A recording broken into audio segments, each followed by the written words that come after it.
話してやってくんねえか、サダール。そいつは新八じゃねえんだ。僕なら噛まれてもいいってことですか？ケリーさん、本当にごめんなさい。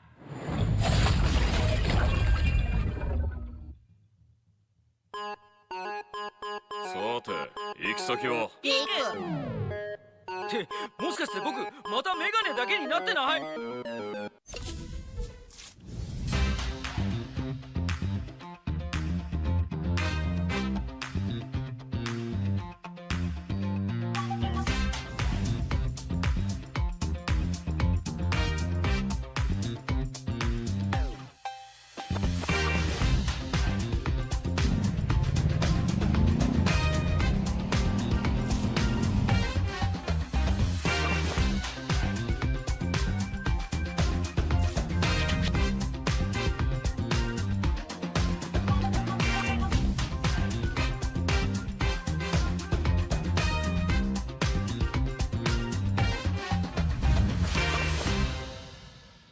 ？Hey there, want to see something cool?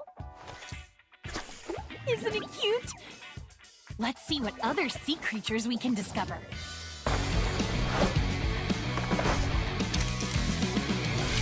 What beautiful scenes are hiding under the sea? Let's explore the Undersea mystery. Play matches and complete missions to earn tokens. Then use them to observe sea creatures and unlock them in your guide. The more you discover, the more rewards you can claim.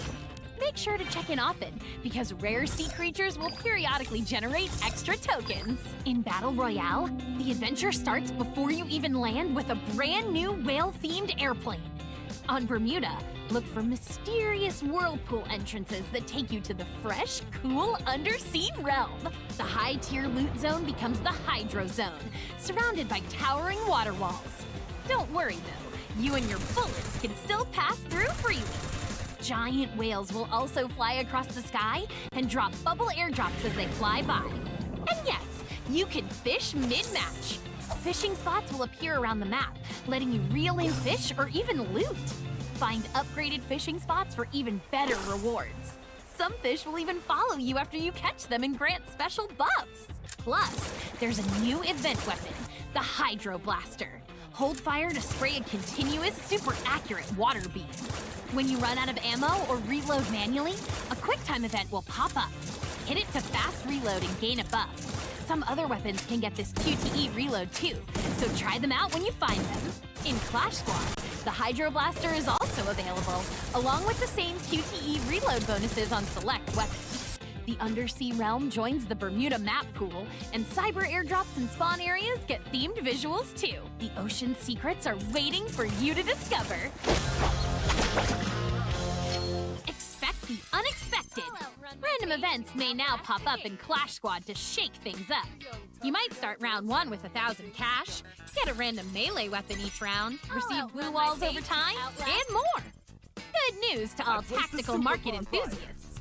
You can now deploy a tactical gadget right at your position with a simple tap. Fast and easy. Meet Ray the Watchman. Wielding both sun and moon power, he's on a mission to scatter the darkness. His active skill, Bond of Eclipse, tags the first unbound enemy hit in a fan-shaped area and creates a link with them that only Ray and the target can see. If Ray reduces the tagged enemy to a certain HP or below, they get instantly knocked down. If the target is knocked down or eliminated while tagged, Ray's skill resets immediately. For more skill adjustments, here's a quick overview. Some weapons have received balance changes. Check them out. Say hi to Pyro, your new fiery companion. Log in daily to watch Pyro grow and earn rewards. You'll meet Pyro for the first time when you open your profile. Choose Pyro's personality, drag them around your profile or lobby, and watch them pull off all kinds of cool moves. Pyro has 3 states: active, faded, and inactive. Daily logins keep Pyro active. Missing logins dim the flames, and staying away too long makes Pyro inactive. No worries though. Log back in and this little flame'll jump right into action. Every login boosts Pyro's EXP. Keep it going and Pyro will level up from a tiny spark to the ultimate fire puncher. You can also unlock new looks and accessories to give Pyro even more heat. Presets will no longer be locked in once matchmaking starts. Even better, you'll be able to adjust them in the cabin or before the first CS round starts. However, you'll not be able to switch presets once you've used the loadout. Don't forget to tap the preset button to check out what presets your teammates are using before making your choice. In-match quick messages are now smarter and will suggest messages based on what's happening on the battlefield. Tap on the message to send it out to teammates. Some messages will even auto-mark enemies on the mini-map for you. See a player with impressive stats at the end of a match? You can now invite them to your team right from the match results page. Team invites are also smoother. If you accept a booking request while you're in a match, you'll join your friend's team as soon as your current match ends, so you'll never miss an invite again. We can't wait for you to try out the improved filter system and new themed filters like Cyberpunk and Golden Era. Looking for a smoother gaming experience? Try out the new frame rate boost feature. If your frame rate is set to high or above, open settings and enable this feature to enjoy crisper, smoother gameplay. If you love the competitive vibe, the new CS custom room updates are for you. Now you can choose a specific map area for each round to get targeted practice. What's more, play and win like a pro with the new ban and pick mode, complete with the new ban and pick feature and esports-styled CS store and gameplay rules. And that's it for today. See you next time, survivors!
Ate said the moon and the sun aren't rivals. I still believe in that.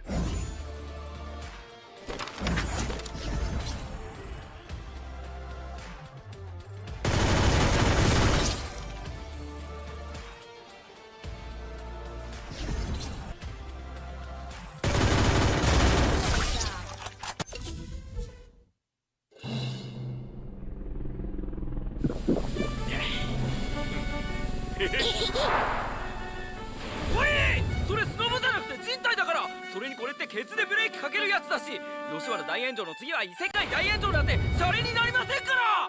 バカ！これぐらい犠牲を払ってこそコラボに対しての俺たちの気合が伝わるってもんだろ。金ちゃんの言う通りある。コラボのためなら尻の一つや二つ差し足して当然ね。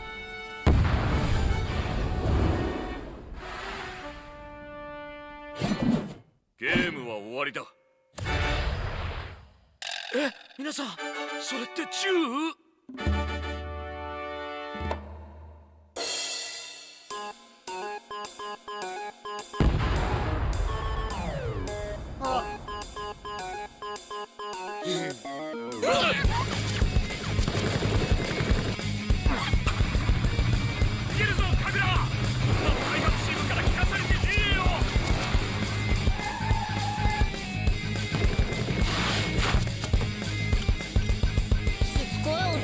嫌いやろ。アー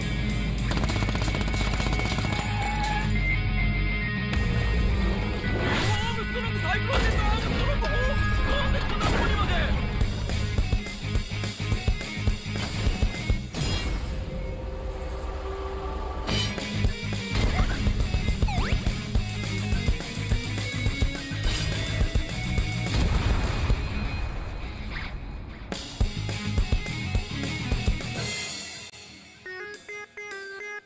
話でやってくんねえかサダール。そいつは新橋じゃねえんだ。僕なら噛まれてもいいってことですか。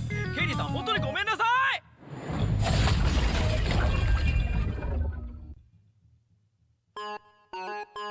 さて行き先は。ってもしかして僕またメガネだけになってない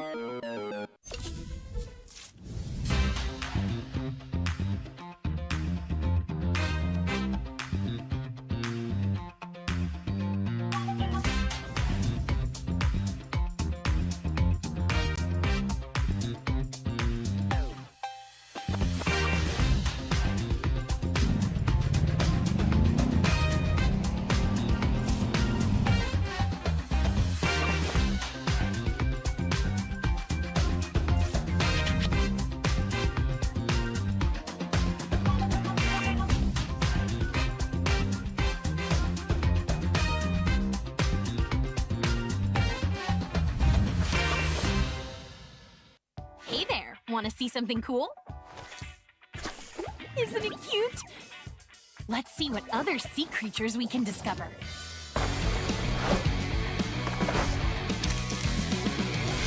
What beautiful scenes are hiding under the sea?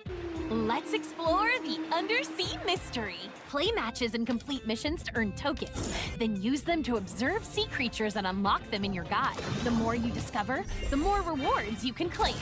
Make sure to check in often, because rare sea creatures will periodically generate extra tokens. In Battle Royale, the adventure starts before you even land with a brand new whale-themed airplane. On Bermuda, look for mysterious whirlpool entrances that take you to the fresh, cool undersea realm. The high-tier loot zone becomes the Hydro Zone, surrounded by towering water walls. Don't worry though, you and your bullets can still pass through freely. Giant whales will also fly across the sky and drop bubble airdrops as they fly by. And yes, you can fish mid-match. Fishing spots will appear around the map, letting you reel in fish or even loot. Find upgraded fishing spots for even better rewards. Some fish will even follow you after you catch them and grant special buffs. Plus, there's a new event weapon, the Hydro Blaster. Hold fire to spray a continuous, super accurate water beam. When you run out of ammo or reload manually, a QuickTime event will pop up. Hit it to fast reload and gain a buff. Some other weapons can get this QTE reload too, so try them out when you find them. In Clash Squad, the Hydro Blaster is also available, along with the same QTE reload bonuses on select weapons. The Undersea realm joins the Bermuda map pool, and cyber airdrops and spawn areas get themed visuals too. The ocean secrets are waiting for you to discover. Expect the unexpected. Random events may now pop up in Clash Squad to shake things up. You might start round 1 with 1,000 cash, get a random melee weapon each round, receive blue walls over time, and more. Good news to all tactical market enthusiasts. You can now deploy a tactical gadget right at your position with a simple tap. Fast and easy. Meet Ray the Watchman. Wielding both sun and moon power, he's on a mission to scatter the darkness. His active skill, Bond of Eclipse, tags the first unbound enemy hit in a fan-shaped area and creates a link with them that only Ray and the target can see. If Ray reduces the tagged enemy to a certain HP or below, they get instantly knocked down. If the target is knocked down or eliminated while tagged, Ray's skill resets immediately. For more skill adjustments, here's a quick overview. Some weapons have received balance changes. Check them out. Say hi to Pyro, your new fiery companion. Log in daily to watch Pyro grow and earn rewards. You'll meet Pyro for the first time when you open your profile. Choose Pyro's personality, drag them around your profile or lobby, and watch them pull off all kinds of cool moves. Pyro has 3 states: active, faded, and inactive. Daily logins keep Pyro active. Missing logins dim the flames, and staying away too long makes Pyro inactive. No worries though. Log back in and this little flamehead will jump right into action. Every login boosts Pyro's EXP. Keep it going and Pyro will level up from a tiny spark to the ultimate fire puncher. You can also unlock new looks and accessories to give Pyro even more heat. Presets will no longer be locked in once matchmaking starts. Even better, you'll be able to adjust them in the cabin or before the first CS round starts. However, you'll not be able to switch presets once you've used the loadout. Don't forget to tap the preset button to check out what presets your teammates are using before making your choice. In-match quick messages are now smarter and will suggest messages based on what's happening on the battlefield. Tap on the message to send it out to teammates. Some messages will even auto-mark enemies on the mini-map for you. See a player with impressive stats at the end of a match? You can now invite them to your team right from the match results page. Team invites are also smoother. If you accept a booking request while you're in a match, you'll join your friend's team as soon as your current match ends, so you'll never miss an invite again. We can't wait for you to try out the improved filter system and new themed filters like Cyberpunk and Golden Era. Looking for a smoother gaming experience? Try out the new frame rate boost feature. If your frame rate is set to high or above, open settings and enable this feature to enjoy crisper, smoother gameplay. If you love the competitive vibe, the new CS custom room updates are for you. Now you can choose a specific map area for each round to get targeted practice. What's more, play and win like a pro with the new ban and pick mode, complete with the new ban and pick feature, an esports-styled CS store, and gameplay rules. And that's it for today.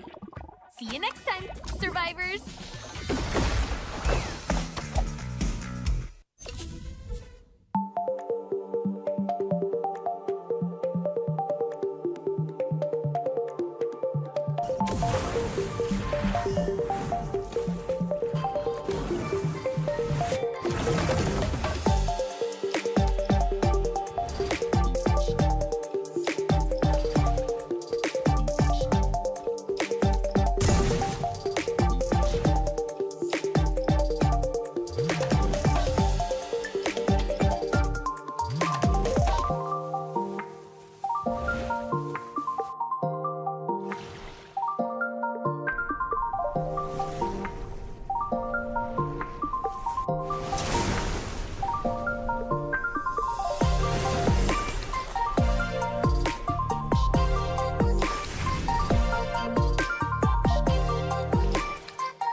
Ate said the moon and the sun aren't rivals. I still believe in that.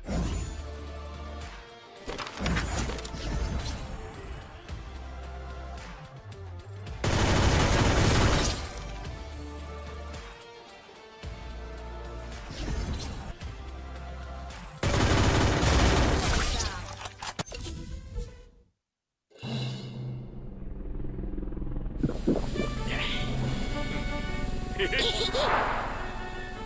い、それスノボじゃなくて人体だから。それにこれってケツでブレーキかけるやつだし、吉原大炎上の次は異世界大炎上なんてシャレになりませんから。バカ、これくらい犠牲を払ってこそコラボに対しての俺たちの気合が伝わるってもんだろ。金ちゃんの言う通りある。コラボのためなら尻の一つや二つ差し足して当然ね。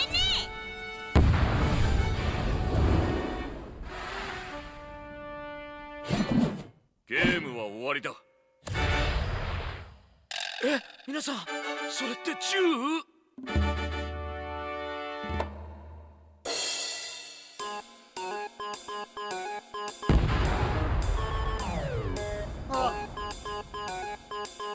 い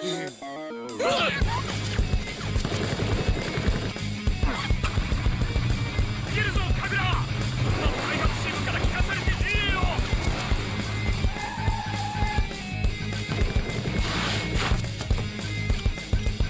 しつこい男は嫌いやろ。アー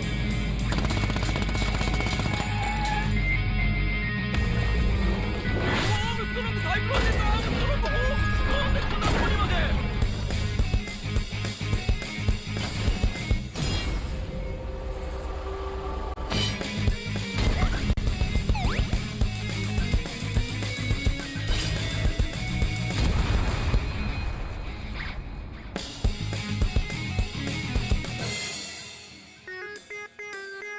話してやってくんねえかサダール。そいつは新橋じゃねえんだ。僕なら噛まれてもいいってことですか？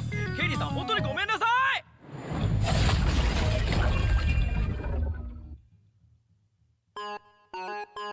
さて行き先は。ピーク。ってもしかして僕またメガネだけになってない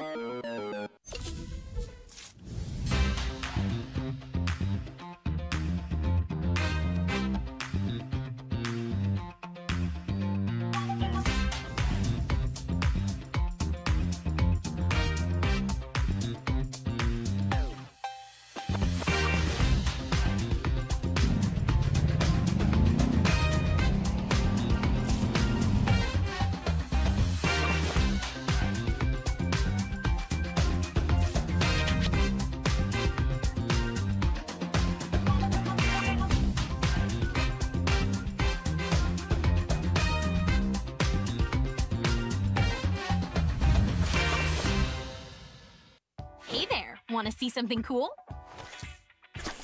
Isn't it cute? Let's see what other sea creatures we can discover.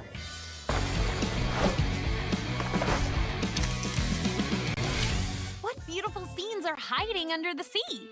Let's explore the Undersea mystery. Play matches and complete missions to earn tokens, then use them to observe sea creatures and unlock them in your guide. The more you discover, the more rewards you can claim.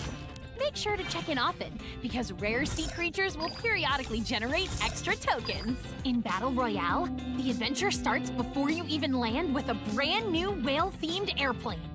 On Bermuda, look for mysterious whirlpool entrances that take you to the fresh, cool undersea realm. The high-tier loot zone becomes the Hydro Zone, surrounded by towering water walls. Don't worry though, you and your bullets can still pass through freely. Giant whales will also fly across the sky and drop bubble airdrops as they fly by. And yes, you can fish mid-match. Fishing spots will appear around the map, letting you reel in fish or even loot. Find upgraded fishing spots for even better rewards. Some fish will even follow you after you catch them and grant special buffs. Plus, there's a new event weapon, the Hydro Blaster. Hold fire to spray a continuous, super accurate water beam. When you run out of ammo or reload manually, a QuickTime event will pop up. Hit it to fast reload and gain a buff. Some other weapons can get this QTE reload too, so try them out when you find them.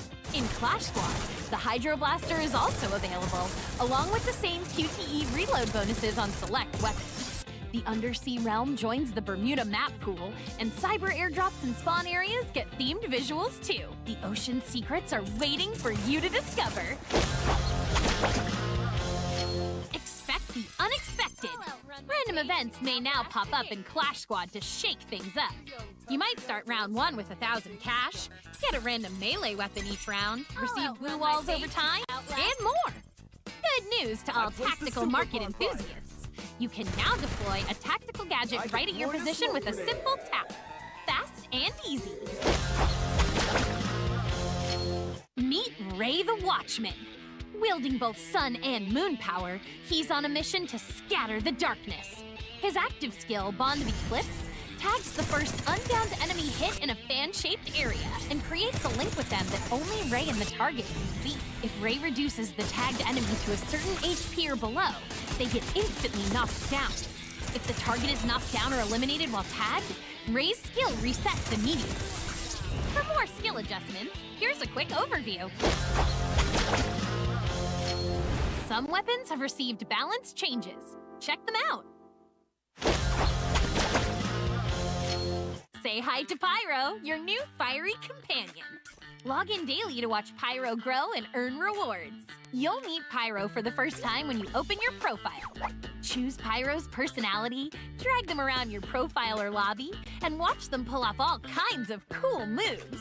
Pyro has 3 states: active, faded, and inactive. Daily logins keep Pyro active. Missing logins dim the flames, and staying away too long makes Pyro inactive. No worries though.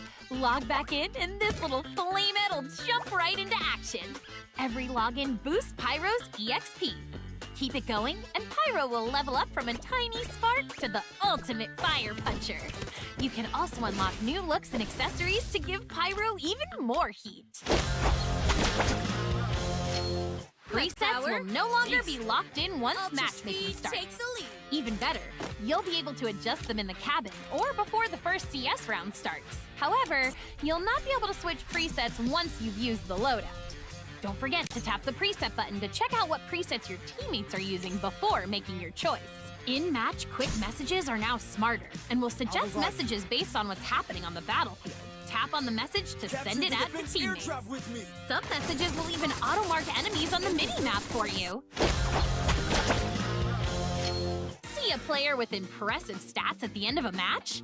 You can now invite them to your team right from the match results page. Team invites are also smoother. If you accept a booking request while you're in a match, you'll join your friend's team as soon as your current match ends, so you'll never miss an invite again. We can't wait for you to try out the improved filter system and new themed filters like Cyberpunk and Golden Era. Looking for a smoother gaming experience? Try out the new frame rate boost feature. If your frame rate is set to high or above, open settings and enable this feature to enjoy crisper, smoother gameplay. If you love the competitive vibe, the new CS custom room updates are for you. Now you can choose a specific map area for each round to get targeted practice. What's more, play and win like a pro with the new ban and pick mode, complete with the new ban and pick feature, an esports styled CS store, and gameplay rules. And that's it for today. See you next time, survivors!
Hati said the moon and the sun aren't rivals. I still believe in that.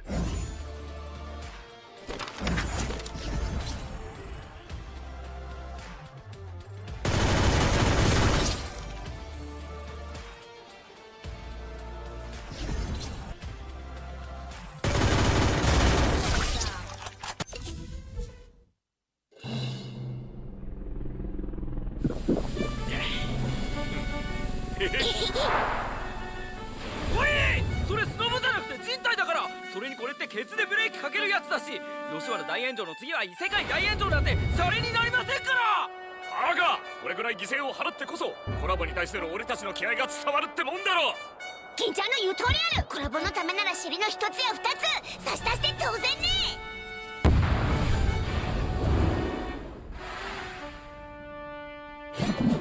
ゲームは終わりだ。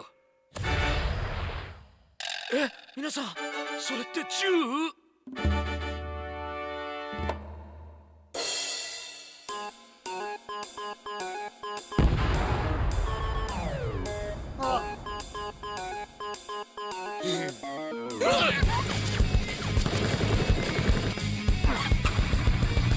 逃げるぞカグラ。開発チームから聞かされてねえよ。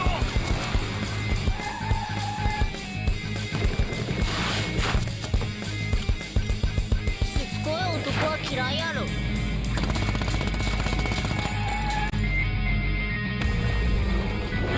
ストロングサイクロンジェットアームストロングなんでこんなとこにまで。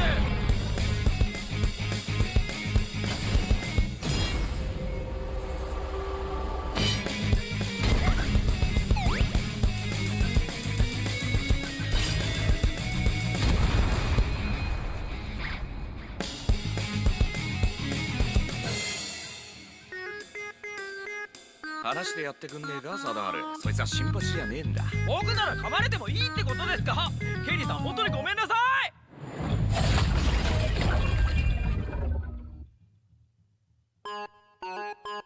さて行き先は？リーク。ってもしかして僕またメガネだけになってない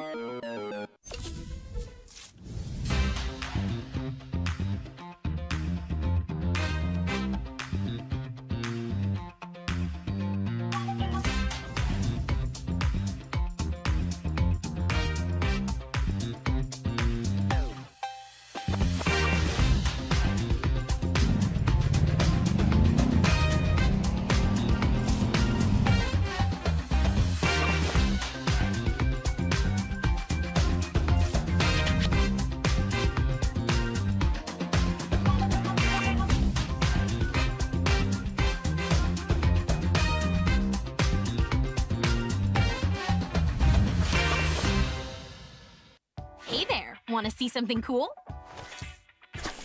Isn't it cute? Let's see what other sea creatures we can discover.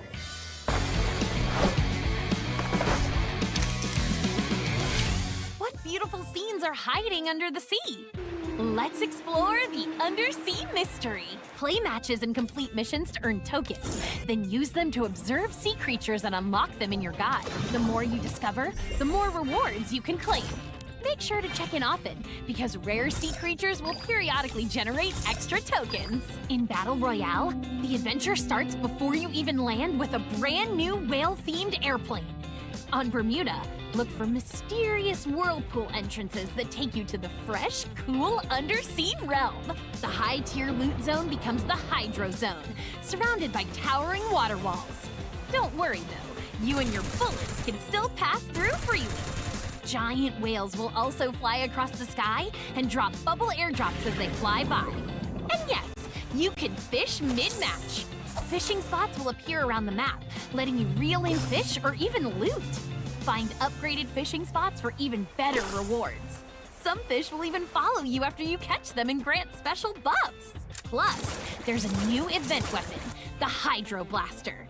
Hold fire to spray a continuous, super accurate water beam. When you run out of ammo or reload manually, a quick time truck running down those blue walls, and that removes RRQ from the equation. What a decision made here by the Vietnamese squad. BE secure.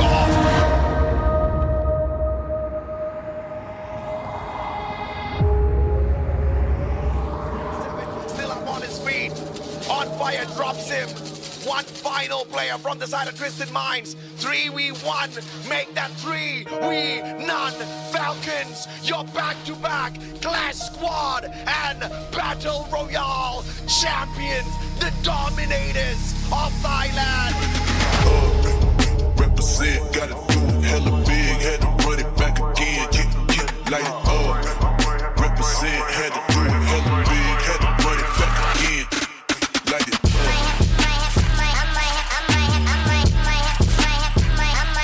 Let it drop.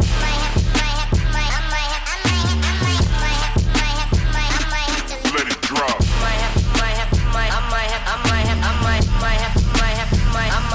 Let it drop.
Hello survivors and welcome to the Free Fire World Series Southeast Asia 2026 Spring. My name is Danielle and of course joining me is the wonderful Neptune. How are you, Neptune? We are here for essentially our final play day for the week here on Sunday. Yep. Very, very exciting times. Very, very great way to end or start the week depending on how you kind of, start or end your weeks. But Neptune, we are here for our final play day for groups. Are you excited? We've actually got some really great teams playing today. Yeah, exactly. I'm really looking forward to Group A being introduced right here. But before we go anywhere else, we are looking into which team will be getting the biggest piece of the prize pool that we have right now, which is $100,000 for the champions. But good story for everyone who will be participating in this tournament. They will be getting a piece of the pie, but the lower you go, the lower you go on that USD as well. But one good storyline that we are seeing every day is one specific team will be getting a team of the day $250 as well. Yeah. Now, just a quick recap for the tournament timeline as well, in case you may have missed our last two play days. So we are currently in knockout stage and we are still in week 1 as well. So the tournament has essentially just started. Everyone's kind of getting their toes wet in the tournament. And we still have more play days to go, but we're already starting to see how the teams are kind of approaching the tournament. We're starting to see some teams maybe take it a little bit more easy, more focusing down on trying to nail how everyone is playing. Others are playing pretty hard and fast. So I kind of expect the same thing here for our first and last play day for this particular week. And yeah, we are here with Group A and C. Group B has completed all of their matches, so they've locked in their points for the week. And really, for A and C, it's their time to essentially catch up if they're hoping to play that leaderboard placement game. Yeah, exactly. And what each team or each group is aiming for right now is to reach top 12, to be able to play a little bit faster, especially as we go through each phase. And this is one thing that's important. If you want a little bit of rest before you go into the grand finals, do your best. But if you want experience all day free fire all throughout the knockout stage, then go ahead, just give a little leeway for yourself, find out your opponent's strategy, your weaknesses as well, correct them as you go along the way, because we're talking about a lot of weeks. And on your screen right now we have phase 1 that covers 2 weeks, and it also has 18 teams that is divided in 3 groups. But for phase 2 that is happening on the 3rd week is where the race to the first 6 who will be participating in a point rush begins. And hopefully we'll see our top dogs get to that and prepare themselves for the grand finals. Look, I think it's a little bit early to prepare for grand finals. I think at this point, I think we have to establish who the top teams are going to be, who's going to slide in during the last moment, and who might just miss out on that opportunity. Because we've seen in past tournaments that sometimes if you play too slow, it comes back to bite you. And we've seen teams, unfortunately, be punished for playing very passively. Like, obviously, from a strategical standpoint, it can be very smart because you're not a team that everyone's going to be looking at. They're focusing more on our top 3, top 4 teams who are considered the favorites.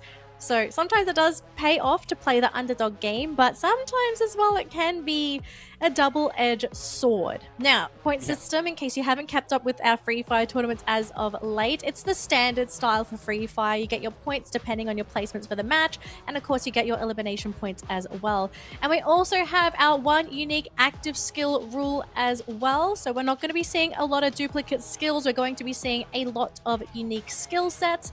Although, even though teams, I feel like, have had plenty of time to get used to this Neptune, I kind of think we have sort of found that sweet spot now of what's considered the good the good actives, and the actives that are just kind of either pushed to the sidelines or are considered niche. Yeah, definitely. I mean, with all the instances they are playing right now, especially even with the new updates, there's still a few that has been fixed or based on the role that you have. If you're a rusher, or if you're a sniper, or if you're a support. But this is what you have on the screen right now is a point rush that will be happening before the grand final. Something that is new that we're introducing right now in Southeast Asia for the FFWS, because the first time that we saw this combination of point rush and the champion rush was in EWC, and I guess that's where they got the inspiration for that kind of format. Yeah, well, it was okay. It's the best format ever. I love it. Maybe some people would disagree. They prefer the old format. But I think from a viewer's standpoint and from a caster standpoint as well, Point Rush and Champion Rush, I feel like, has been such a godsend to the esports scene because it's really added that extra layer of danger. It's not just a case of like, okay, score points and you might win. No, you have to also worry about the final gatekeeper of actually winning. So yeah, exactly. Yeah, so I've been personally enjoying it. I think you've been enjoying it as well, Neptune. So I hope this doesn't change. If they want to improve upon it, that's fine as well. I love improvements to the esports scene, but I think the players are just like, can we kind of keep it on the lowdown for a little bit so we get used to this? No, we do have the players on the screen. Yeah, so the players are ready to go, Neptune. They're good, they're fine, they're handy dandy. We actually caught a bit of a scrim match from these teams that are playing today, and okay, we do have a bit of a talking point, I think. We'll bring it up a little bit later, but how are you kind of feeling for today's games? Like, do you feel it's going to be pretty similar to day 1 and 2 for today, where teams were kind of playing pretty quick for the first few minutes, and then they kind of slowed down until I guess like the 4th, 5th circle, where teams started to kind of show themselves again? Well, that's 50-50. That's a yes and no. Yes for those who no. are performing for the first 2 days, and no for the ones who is, I don't know, sleeping all throughout this first week, or is just struggling in this first few matches. Because we've seen a lot of teams, especially the top dogs. Burning Midnight is one of those, and it seems like they're not giving it all. I'm really looking forward for them to really show up what they're made of. But I do agree with some of the tactics right here, especially if you're delaying your approach, because it's a new update right now that we have in the game, and this is somewhat the first time that each or everyone in this tournament will be meeting each other with that new update. So they need to get in the groove, find out what works best, so that they won't be countered if they're using the previous tactic. And you know how it is with some of these teams right now. They are very strategic, and they watch all the VODs to find out any weaknesses from the team. And if that's the same play that you have from last year to this year, then pretty much you'll be caught off guard. Yeah, you'll be caught off guard, and you're kind of just leaving yourself open to being countered by some of these teams. So yeah, we'll have to see how quickly some of the teams can adapt, because I think we've had 2 play days, and I think there have definitely been a couple of questions raised for the performance for certain teams. I think we're going to have to start talking about this. I think in particular from yesterday, hang on, I got to bring up my brackets again. So there has been one team that hasn't been having too much fun in their matches yesterday, and it's EVOS. EVOS has been in Struggle City, Struggle Bus, Struggle Hole. They have been an absolute slump in yesterday's games, unfortunately. And unfortunately, are one of our bottom 2, I think, for yesterday's game. So they're not off to a pretty hot start.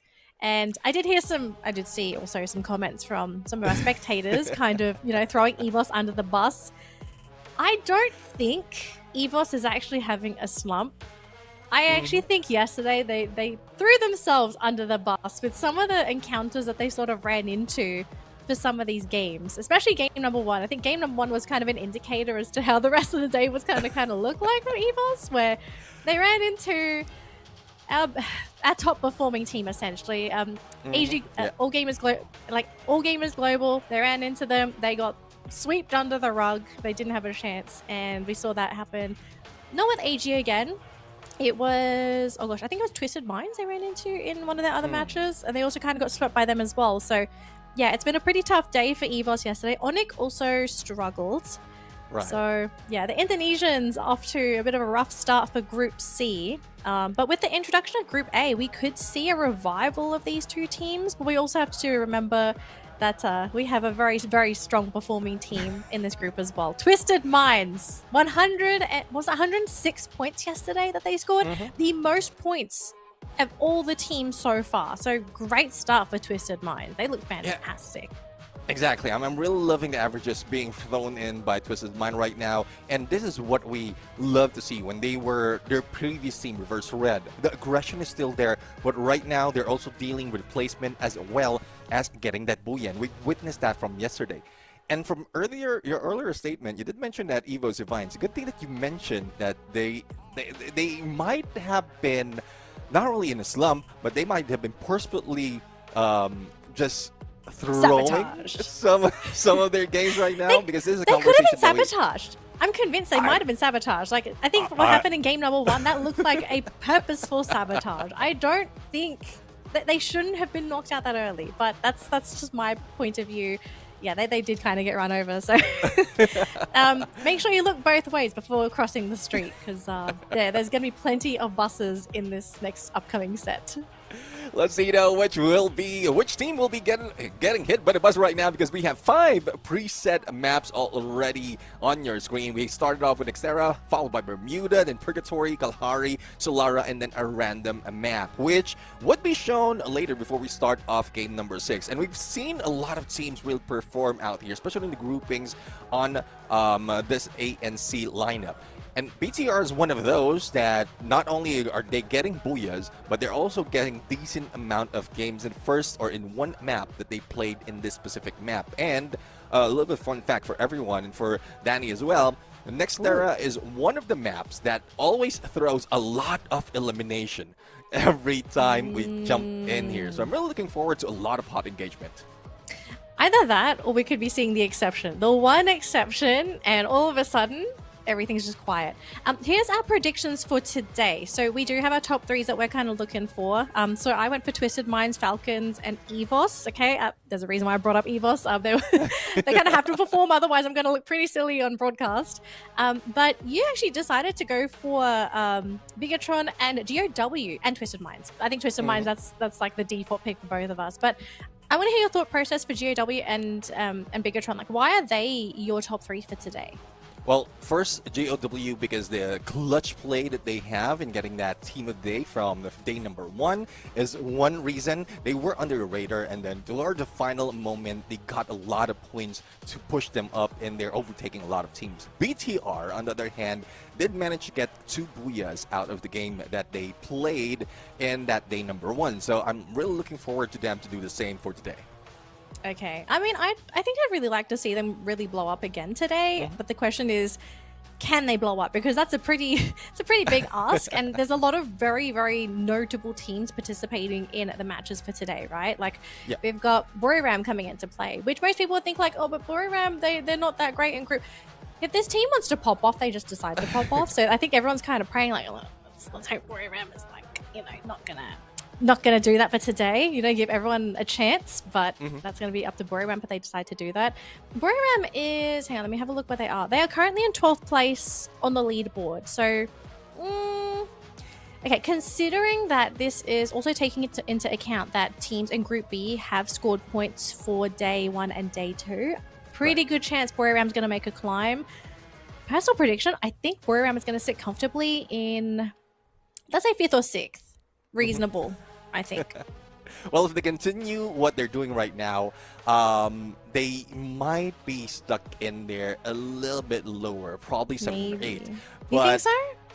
Well, again, there's no reason for them to do as much as possible. We have 2 weeks in play in the first phase of this competition, and they can clutch it up towards the end. If you can put yourself in the middle of the pack, especially if the middle of the top 12, then you're still safe in getting into the grand finals, or just pushing forward to the next phase. So let's see, though, if that's the strategy that they're looking for. They don't want to spill any beans right there in terms of what strats they are going to bring in.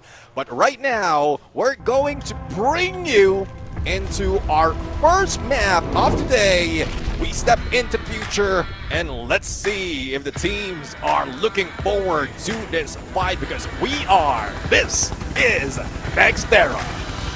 Is Nextera, and as you predict, we are going to maybe see a lot of early game action. But again, it's also going to depend on how the teams decide to play. If they do want to play hard and fast, if they want to try and punish these other teams early, or try and play that long game. Now, for our flight path, it's going to be pretty down center. Nothing too crazy here, but if anyone's hoping to go to Intellect Center or Museum, it's going to be a little bit far. So we'll have to see if we're going to be looking at any hot drops to start off for today, which we do see a little bit of a split here with GOW and SE kind of fighting down towards the bottom of the map there. EVOS going for a bit of a split there against Buriram, probably thinking, nah, let's try and focus on that early game macro. But here we go, GOW already going in for a little bit of a drop here with SE. Well, let's see if they'll be able to get a lot of points right now. And Shadow Esports is one of the teams that really surprised us, but they need to survive this fight. There goes Valiant Dash right now. Goku with that M1887 does hit the shot, but falls off on that ledge. Now, 3 players going for Rush, and that is a trade-off between Sinchi as well as Dion. Goku will be taken down, and Death tries to survive. Triggered that stealth bites, tries to get away, but Rin is just behind him. Not quite sure if he has been spotted already. He grabs a bunch of coins, and 500 is enough for 1 revival, but there goes Rin for the shot! No. And GOW, my prediction, has been eliminated a little bit early. What a tragic start for GOW, very unfortunate. But they're going to have to try and grab their points a little bit later though. In the meantime though, we do have ACD going up against Heavy, and right now ACD, they have too many players on the ground, but Don't Cry was not able to successfully win in that early game fight there. They do manage to get the pick up onto Alan. Buhui is here as well, but with 2 players down. Oh no, Alan, he just got clipped. Don't Cry was brought back into the game though, and if you're Buhui, kind of going to back up. Those teams deciding instead of going for a full commitment fight, they're going to go for a trade instead. Now, EVOS, this is the team that I put one of my predictions in, off to a bit of a rough start here with Rasya super low. Aim God spotting for the team. Looks like Jana will be able to get the catch onto Aim God, and unfortunately will be hitting the deck. Rasya though caught out. Ooh. Oh no, 2 players down for EVOS. Oh, I see Aurora right now is roaring. The Axel is on point against Ray, and no cover other than that time turner comparing to the boulder that the Axel has been holding. But Coach Hill will be forced to back away. If in case he knocks down the Axel, this is the distraction that he needs to be able to get into the vending machine and revive their teammates. But there's still a lot of trouble, especially if time runs out and the rest of the squad of Aurora pushes against him, and Coach Hill might be in trouble. Yeah, he's in a lot of trouble there. Coach Hill being forced out. He's so low. He does get the Axel there. Can he maybe hide behind the glue? Oh no! That's going to be it. EVOS, next team to fall, and probably one of my last teams to predict to actually lose in this set. So Aurora Gaming keeping EVOS in the gutter, unfortunately, starting off day 2 of their play day. It looks like that we are having another little battle here as WAG secure another knock to their name, their first knock actually, and yeah, just a small one. We do have Heavy nearby, kind of scouting out, maybe deciding maybe there's something that we can do here. So, I mean, WAG is one of the teams that often goes aggressively, but that would depend if they get information of their opponents. And Mufasa is just going solo right now, so 1v1 might happen between them and Tikui, but Tikui, the rusher of the team needs to be up close and personal, but with all that noise, with all the shots being spotted as well, Tikui might be meeting up with 3 players, and we can see Alan and Don't Cry in Horizon, but we know that a couple of players from Heavy just got revived. So there's a little bit of, or less risk for Tikui right now to go in for a rush, but it's a good thing that he does have backup just running behind him. Yeah, I think they're kind of hesitating because they're not 100% sure if they're going into a fully loaded lineup or if there were those buybacks, because I saw Alan kind of fly in. So Alan's not really in a position himself to contribute. So, yeah, I mean, it would have been a great time for them to try and do something, but I think this early on in the tournament, you just got to play it safe. Yeah, let's see now if they can play it safe right now. Heavy is trying to play it safe, hiding into the arsenal, but right now it's Wang M and PLS1 who has sights on them! And there you have it. When we thought that they're safe, not being chased by the rest of WAG, here comes 2 of the snipers who's just prepping them up, and Tikui has all the conditions met right now to go in for the rush. Breaking down those glass as well is another way of them to break through in this arsenal. But if they have a little bit of skill, especially from Wang M with that Pyro mine, then that would be another trigger for them. Just rush in, and Alan is down, and it is because they are being gunned down from the other side. Even WAG is feeling the wrath of Onyx Olympus, and they need to move, they need to run away, otherwise they might be taken out by Onyx. Oh my gosh, did Mufasa just absolutely avoid that? He was just hiding in the corner. They ran in, they ran out. Now WAG are in such a horrible position. Tikui was blocked in because of the glue walls. He had to actually escape instead. Oh, what a disaster for this team. They were the ones to try and come in and go for the knocks themselves, but now they are the ones being chased. Tikui, he did get clipped. Thankfully not one tap, so he might be able to get away for now. Oh, what a turn of events, Neptune. That could have gone horribly. Well, let's see. I mean, one horrible thing that we'll be doing is Mufasa being taken down, and they will be wiped out. It's Putra with a cord, and that weapon has been introduced in Battle Royale, especially in this year. It has been used quite often, especially in the CQZs, and it's like quite surprising that you have a cord, an LMG, and a CQC, but even in long range, it still hits like a truck, and even a monster truck cannot do anything about that. 3 eliminated teams already, and we're just in the 6-minute mark. Yeah, and just a quick update in case anyone's wondering how Adam got clipped there. He actually got sniped by Moshi. So, yeah, I think that was a pretty interesting thing to see that Moshi was actually within line of sight to grab that. So, yeah, Boriram's there. Although it looks like Jonah is going to be targeted. So, yeah, I think we're going to be seeing some Boriram action soon. But pretty quiet play from this team, I have to say. It's been very interesting journey here for Boriram to be playing this passive style for so long. They're really investing into that late game. And with where everyone is, Boriram's not really in position to really fight anybody, right? WAG is the closest team. If they do move, Bigatron is the next team that they're going to be running into. So, yeah, Boriram's going to be playing the slow game coming in from the outside. But for Twisted Minds, they are going to be trying to play super aggressive, wanting to play within the inner confines of that circle. So if they're successful, we're going to be seeing another blood slaughter fest by Twisted Minds. Let's see, though. Let's see. Boriram United does have a signature of taking it slow in the beginning, and towards the end, if they find a final circle or get enough place and point, that's where they go aggressive. But that was the past, I would say, from last year or from 2 years ago. And right now, I don't think that is working for them based on the numbers that we have. But BTR is one of the teams that we rarely see not join the fight. Probably it's because of the 2 teams that is in front of them. That's Aurora as well as Shadow Esports. But most of the time, if they get or hear those gunshots, they're the ones already approaching the fray. And let's see how well their strategy coming from their coach Chris Jot right now is going to work, because they don't want to risk being eliminated here, especially with Aurora just waiting behind. But there you have it, Oja on AWE and AWM trying to start off that fight. They have revealed their position though, right? So Shadow Esports and Aurora definitely know that they're there. So I hope Bigatron are prepared in case anything does decide to come their way.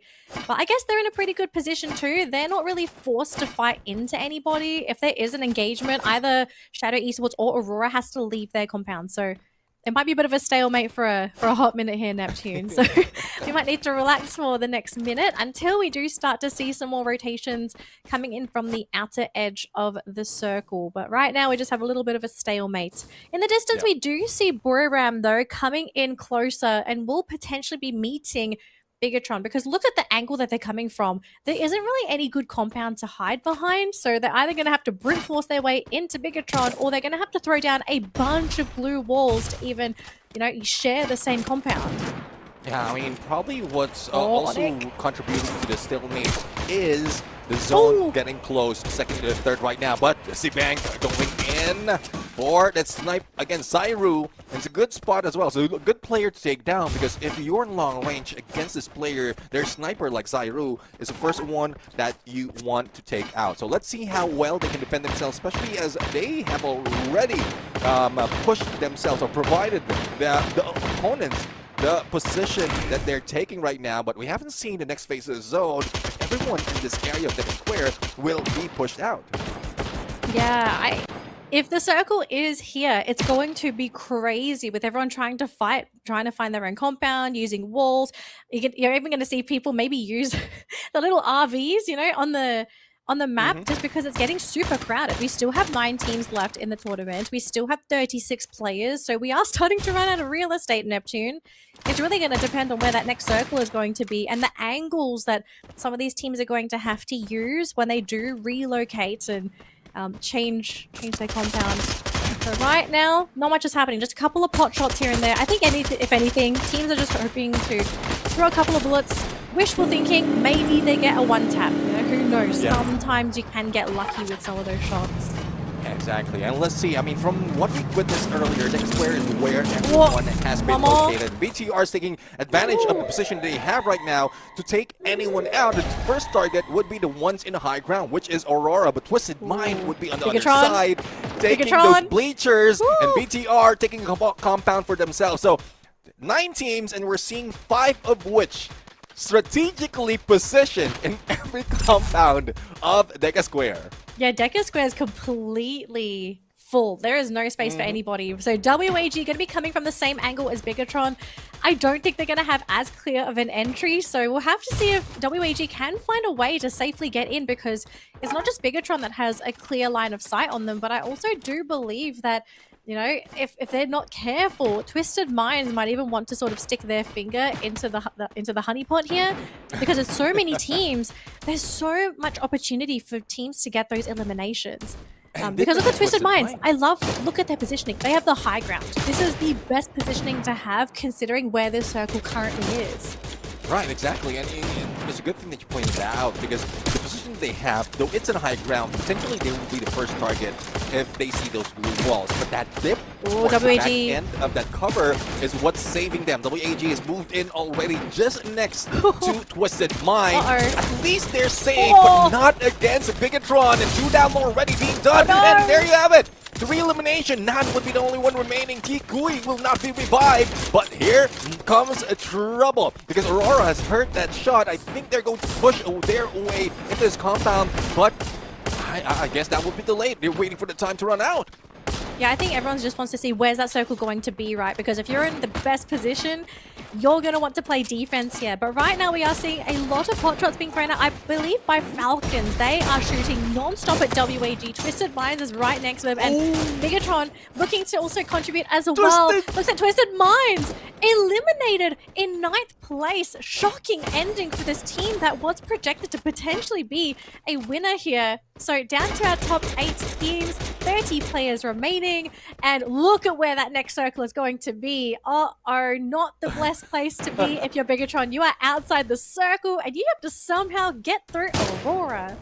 Now let's see now. I mean, Aurora is good. It like covers every place, but there's a lot of openings, especially indoors. If you go for a launch pad, you might be able to take at least one angle. BRU right now using launch pad to jump in at least the edge of the circle, just above Shadow Esports. But surprisingly, from what we witnessed earlier on Twisted Mind, they were trying to jump off onto the next level, but everyone had their eyes on them, and thus they got eliminated. So let's see the same thing happens. to those on the high ground, but remember right now against Shadow Esports, still Shadow Esports, great fortification. No one from BRU is pushing through, but there you have it. Wasana right now takes that win, and I guess this triggers the rest of the squad right now to push in. Successful push. It did take a while though when Wasana got in. He didn't get his classic one tap, but he created enough of an opening for the team to get in, to get that one elimination. And now Shadow Esports, they're feeling the pressure after losing one player as well. And unfortunately, this circle is starting to get flawless, so we're starting to run out of real estate. Looks like the Axel have been caught on the side of Aurora. Hong Am though did try to come in, but he did get sniped by Pina, so WAG not going to be successful with the revive. Wasana trying to break through the high ground with Moshi as well. Looks like Roram going to make their next play. Aurora has been distracted, so it's a successful interception here by Roram. They successfully managed to make it to the next compound. And coming in from the back line, Wasana running into Aurora. There you have it, valiant dash, but unfortunately for them, they will be trapped. WAG right now being thrown a barrage of grenades, and I don't think they will survive, but they do have a Steffi that reduces that damage. It's a smart move coming from Team WAG, but this time, as that Steffi has been depleted, they will need to recover. The Rim is already out, and they're hunting for Shadow Esports. One, the only one remaining out of this team. Oh, there's still Chelsea in there on the other side as well, so I guess they might still be alive. But 8 teams in this small area, it would be chaotic, especially with the shift that would be happening in events. And look at the shift, it's going to be in favor of Falcon Esports. So if teams need to start moving, they are going to have to deal with the wrath of the Falcons. They're still fighting, waiting for that circle to start moving. But I have to say, ACD in a pretty advantageous position themselves, playing on the high ground. They don't have to worry about WAG. So now it's really just a case of how are they going to deal with this circle as it starts moving. Shadow Esports rotating as well. We have Onyx in the backline. We have not heard this team at all. They have been silent up until this point. Jonah on the side of Warrior has been caught and is on the ground. Will be finished off by traps. That's going to be an elimination for the team. And all of a sudden, teams are slowing down. They're waiting to see who makes the first move. But oh, get high! Gets caught up by ACD! That's tough, especially for Royale United. And before that happened, they did revive a couple of their teammates, but there's no more real estate for them to play with, as well as loot toward them. Does it's only 2 remaining, but here comes Team Falcons hunting those who are running around. Only Wasana remains though for Royale United, and they will be left out, especially as everyone is moving with a shift. Now Tina with 3 knockdowns, and they are raking a lot of points, and BTR will be eliminated. We're down to our 15, but Guerrero will be knocked down as well. We know that this high ground would be advantageous, but your drop would be troublesome, especially if you don't have any HP to work with. Okay, there's the drop. The Falcons, they feasted. Now they are the prey. They have to somehow survive this. They're going to have to burn through so many glue walls to even make it into the compound. But right now, Limit just got picked up. We still have On Fire and Pina. So Falcons, they are still functioning. Tuku, though, trying to play the healing game. Hong Am, though, are playing on the rooftop right next to Onyx Esports, who has completely dominated this one single compound everyone is fighting for. And Falcons, it's going to require a miracle for this team to somehow make it in. They're running out of glue walls. They're trying to play along the outside, but it looks like Onyx Esports might be able to dominate this. Can Limit and On Fire somehow tag team victory this round? Hell, let's see though, it's full squad, and as you can see, the isolation is being done by Onyx Olympus, and it's Onyx time as Limit will be knocked down. But reversal has been done as well by Limit, but it's a 3v1 situation, and there goes Onyx Olympus for the booyah. Surprise booyah for this team as well. But they had such an amazing endgame there for Onyx. I have to say, they got super lucky with where that circle ended up. We had everybody else fighting for real estate, and Onyx in the most, I guess, safest position, right? Because we didn't really see them really engaging in a lot of the fights. They were kind of waiting, opportunistically shooting wherever they could, but they tried to draw the least amount of attention to themselves. And once we did get that circle to start moving, I think they were one of the first teams to move, and because they did that, they took that risk. They were able to take the compound, and everyone had to run into them. And I guess I also have to say for Falcons, they got unlucky. They didn't do enough damage with the high ground advantage. I think it really came to bite them in the butt, because once they realized that the circle ended, they had to jump off the roof. And we all know how things normally end when you're the team playing on the high ground, but you're the ones having to move. Yeah, exactly. I mean, we witnessed that from Twisted Mind, Falcons as well, though they managed to survive a little bit, but they lost a couple of players, especially with teams running from behind. I think one of the players, or final player from WAG, did manage to knock down another one from Falcons, reducing their chances of getting that booyah. But talking about Onyx Olympus, looking at the list that I have right now, they did wipe out first BTR, in no specific order. BTR, Falcons, Heavy, and WAG. So it did wipe out 4 teams. But I'm wondering how many elimination did the team get, because you did mention that they're not too active in those engagement, and they're just playing for placement. They're also playing for real estate. So I think some of the teams might be able to overtake them, especially in the engagement, in the hot drops, as well as all those elimination that we've seen from that map. If I'm going to make a prediction here, I do think Falcons might have actually taken the round in terms of points. I think before they went down with 13, I think. Oh. So it was quite a lot under Falcons' belt. Yeah, they got quite a few, especially during those last 30 seconds, I think. So Falcons might be able to overtake them in first place. Who else got a whole bunch of eliminations? I think off the top of my head, we saw Buriram. Actually, I don't know. I don't think Buriram got that many. They fought a lot, but I don't think they were the ones that actually got very lucky with getting the actual eliminations. They were doing the damage. They actually struggled to get the last hits. Yeah, I think it was really Falcons that kind of feasted that round. Everyone really struggled because just of how, like, where the circle was placed, right? There were like, what, 4 compounds in Decker Square? So everyone was like kind of hiding out. Yeah, it was very chaotic. It was actually kind of hard to see where some of the players were, just based off of the number of buildings and also that angle for the camera. If we saw top down, I think it would have been easier to kind of see like where everyone was and to see who was actually dealing damage. But I don't really recall seeing a lot of Onyx in the kill feed, I think, during like that 5th circle before the rotation. Yeah, I do agree. And I do agree with Falcons as well, because when Twisted Mind got eliminated, they took over that high ground, that rooftop of bleachers, and that's where they got elimination because of the timing. They timed it well, that they got in position before everyone shifted, and out in the open with only one compound to play with, and that compound was where Onyx Olympus stayed. They were just gunning down a few teams like BTR, some players of Shadow Esports after surviving that onslaught in Deca Square, on the main building of Deca Square. But I do agree with your point in for Buriram United. They were so aggressive. They were active the moment they got that information. But that was not the timing, or the condition was not set for them. There's a lot of teams that can counter whatever rush they're doing. Thus, they didn't survive that long. And once a couple of them tried to revive 2 more of their players, they were just caught off guard. No position, no loots, nothing other than what they have on their backs right there. So I don't know. This might be one of the turnaround that we might be expecting from Buriram United that's not working out for them in this map.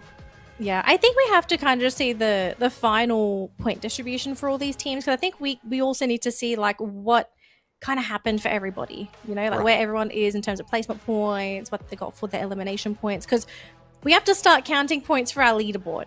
And for Onyx, you know, just a reminder in case you don't know where Onyx is on the leaderboard, they're in 16th place with 56 points to their name. So this round alone, Onyx have effectively, I want to say, gotten half their points from their last round, which was yesterday. So that's already a big victory for Onyx. The question is, can they continue winning and grabbing these points? It's a little hard to say because it's just the start of the day. And I hate to say it, I do think they did get a little bit of the luck of the draw with where the circle ended up going. Well, we'll have to see right now. But as we look at the highlights, also let's celebrate Adam, our MVP for the match, coming from Onyx Olympus. 5 elimination, 2,164 on the damage, and AC 80 that is being used. But looking at the top 5 elimination, do have Falcons, Pina, especially with the triple elimination they have when they were on that rooftop. And Adam follows through. Limit X7 will be part of those. So with this alone, with just the top 5 elimination, you can see that Falcons did a lot more, has been more active in this fight, and they might beat Onyx Olympus when it comes to the match standings. Yeah, they might. I think there's a very good chance that will potentially happen. Just a quick recap for team stats as well, just in case anyone's kind of wondering what the loadouts were. pretty balanced across the board, actually. So we've got the Dreki for Adam. So really, really just ensuring that they have that sniping capability. The Arvon, you got to have the vision. You got to have the vision. Dinoculars, just... I don't think Arvon is ever going to go out of meta. Dinoculars are just too OP. Yeah, I mean, especially in Battle Royale, where you need to find out information on specific location in the map, and Arvon, a couple of them, would be used very, very well. But I'm really loving the combination right now of that Cassie as well as that Skylar combination in front lines, and then you have an Oscar that could help with that in breaking down blue walls. Now you have or rather Cassie and Oscar, but the Skylar for the sniper and Coda for their backup, which is Putra. But as we look into the numbers, it's more of the rushers who was in play right here, being a little bit stronger with a Joseph, healing himself a little bit better with Olivia, and then the Nikita as well being used to increase reload speed of the gun. And that's where that's the some of the basics in terms of build if you want to be a rusher. All right, so we do have a final score line. So Onyx are able to stay in first place for our game standings because they actually managed to get 11 eliminations. Yep. I didn't quite see them get the double digits, but I may have been a little bit too late to the party. But yeah, they tie with Team Falcons, but essentially because they got the Booyah, they will be taking first place away from Falcons. But still, that's 23 points. That is effectively half the points that they got from their matches yesterday. So for Onyx fans, rejoice. Their team is back. It's just game one. They still have lots of chances to build up for more of those points. But we're also getting a bit of a glimpse into what this grouping is also looking like as well. So Falcons still looking as strong as ever. WAG extremely competitive as well. Shadow Esports doing very well. I have to say though, ACD. Okay, I think this has been their best round. They got 13 points for this round. And coming into this, unfortunately sitting in 18th place on the original leaderboard with only 46 points to their name. So great start for ACD. Yeah, I mean, ACD right now, last time we saw them in that specific compound of Deca Square, wherein they were taking a high ground, just waiting for the perfect opportunity for them to rush in. And I'm really loving that they're starting to build that strategy already for themselves. Otherwise, they will be beat down by a lot of teams, especially with how grueling it is in this competition. So again, congratulations to most of the teams who are moving up, but this is just a first game for today, Danley, and I think there's a lot more of a different storyline that will be following all those matches, especially in after that next area map. Yeah, I think there's going to be a lot of adjustments, a lot of changes. I do think maybe. I think some teams have got to speed things up a little bit. We did see, and you did also say this as well earlier today, that for Nextera, teams did kind of, they peaked, then they dipped, and then they really peaked. And they really peaked, I think, at like the 4th circle. So Nextera, a little bit slow during mid-game, but really sped up in that late game. With Bermuda, though, being our next map, we could see that sped up gameplay, right? Bermuda, much smaller, much more compact. Teams are, I mean, everyone knows this map like at the back of their hand. So I'm actually expecting teams to actually speed up quite a bit for game number 2, especially teams that are not scoring a lot of points in that first round. Well, let's see though. Let's see as we go back to where everything has begun for Free Fire. Bermuda is here, and let's see as a flight path. I think it's quite fair for everyone. It's coming from north of Ringnam Village, and it's heading into Karaton right now. And from what we've seen in the past, there's a lot of teams that is taking great position in terms of drop. And with all the information they have, especially in where everyone is, when they jump into this game, we might be seeing a reduction of those early engagement because there's a lot of compound to play with, a lot of points that need to be gathered, and ACD is one of those that is not going with this script. They want to deal with Shadow Esports in Clock Tower, but Faiz has been knocked down into the window, and that might be a trap if in case he jumped in, but no! Shadow Esports is jumping in a little bit too hot, and into the shadows they go, as 3 has been eliminated already. Yeah, sent to the Shadow Realm, unfortunately. But thankfully, Shadow Esports, they still have one more player left. they're going to have to try and go for the revive game, which they will successfully do so, get Shinzi back in. So Shadow Esports, not the best start, but it's still early, so they can effectively reset. Onyx, though, already getting elimination to their name as well, so already looking for those points. Bigatron, though, not looking too good themselves, though, with Twisted Minds cutting them down. 3 players on the ground. They do pick up Kyong, but it's really only Koja that is in any position to try and fight back if the team needs to do so. Thankfully, the team is mostly on the rooftop, so they do have a chance to pick each other up. But Deeks is all on his own, and if anyone decides to go for a drop, that's going to be a very risky drop. Oh, Kyongi tried to do it, but he gets punished. Oh, Bigatron, I don't know if you want to do this. I think he bailed. Oh, no. Look at this. Look at the best. He's behind them on the mountaintops, forcing Bigatron down. Koja got sniped before he could make the jump, leaving just one player left. Bigatron, Oh, not even given a no. chance to play. And Twisted Minds, they are back in the game. That's one thing now. The high ground or rooftop is mostly a great position, but it's a drop that will be eliminating you at that point. And one thing that I've seen a lot of people do, especially in that situation, either they put up a monstruck, but it's a little bit too early to bring that in, or they have those healing UAVs right there to heal them as they move and jump out of the compound. But I don't think they have any of that. And the Bass was one of that breaking point, especially on the position that he's taking against BTR. But Traps right now going against Rin, and Rin will be taken down. Shadow Esports, after that engagement between them and ACD, is still losing it. A little bit of emote from Traps, and hopefully that doesn't bite you towards the end later on. Yeah, hope that's hopes and prayers. Hopefully that's going to be able to get you through the rest of the game. We actually saw, I believe, a snipe on the side of Boyram. So Wasana did get one knock on one of the Twisted Minds players. I forgot the name, unfortunately. So yeah, Twisted Minds decided to bail after Boyram decided to stick their nose into their business. And yeah, Diamond's going to relocate for the team, all trying to go for the snipe onto Buhui, who is in a vehicle, but is about to run into Crime. Onyx might be able to snipe away this elimination if they're quick enough. Crime is there. Oh, snipe! No. Oh, out snipe, unfortunately. Buhui, just too quick for him.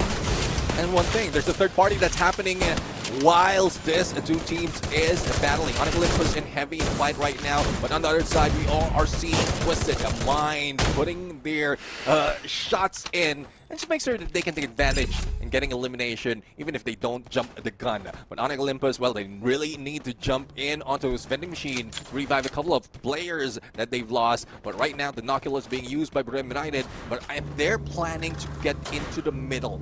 And surprisingly, I think Brim United did drop in peak, but they move away quite easily. But they will be back in here to find out if anyone managed to stick.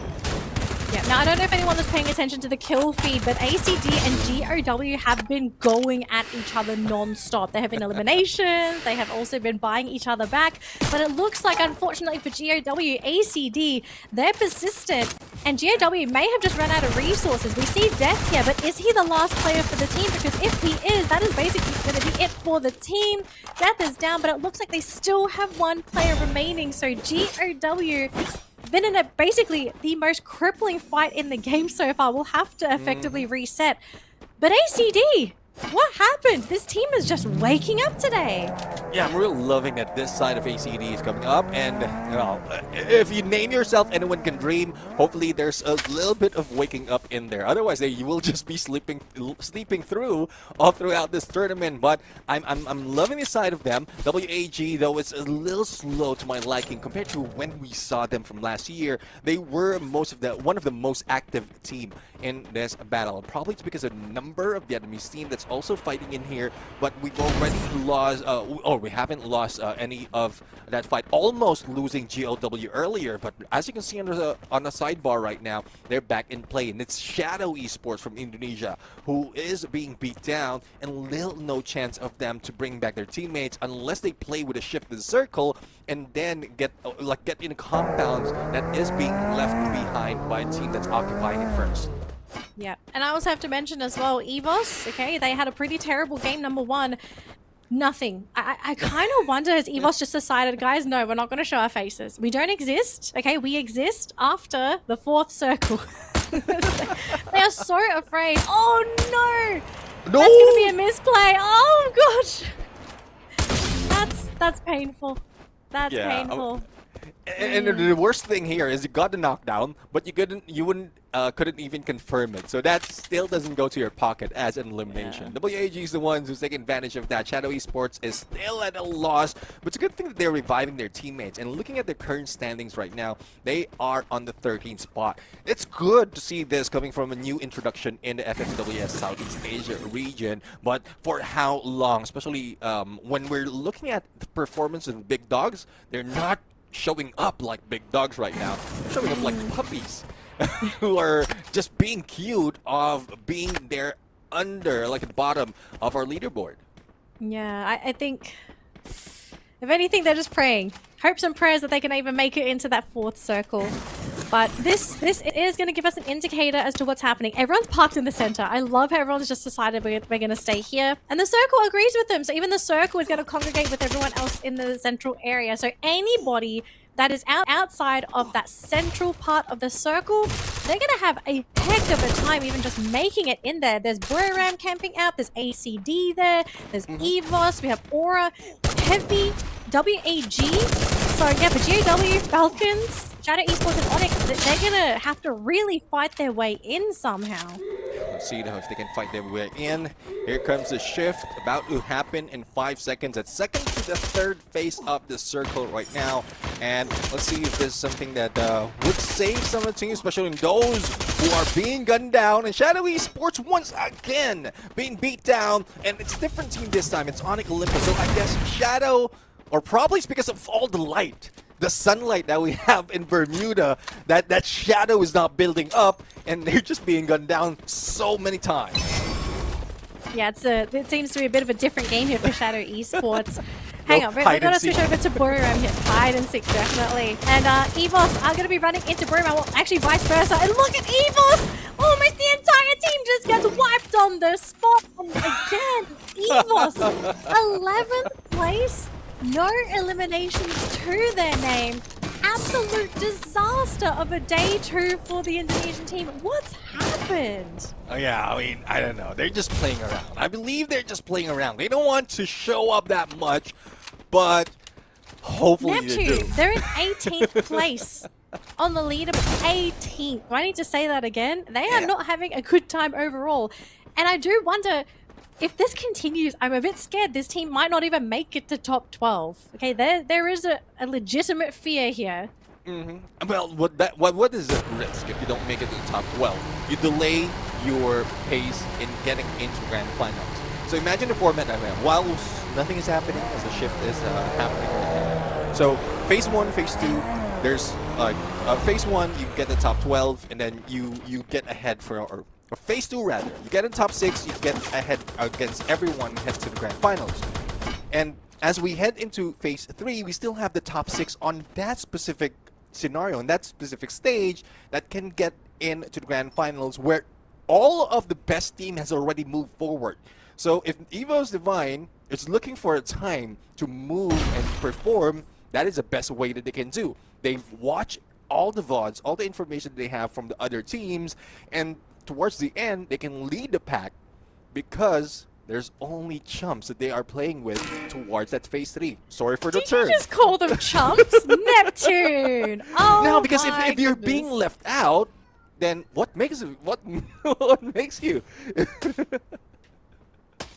No comment. I refuse to call these teams chumps. Okay, if these guys are chumps, I don't know what we are. We are bottom feeders. Okay. So. I would agree. Yes, we have to agree.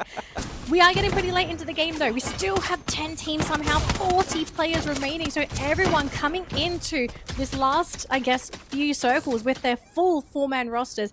Lots of eliminations on the board here. I mean, someone's going to be feasting. The question is, who is going to be the team that's going to be able to feast? Because there's a lot of places to hide.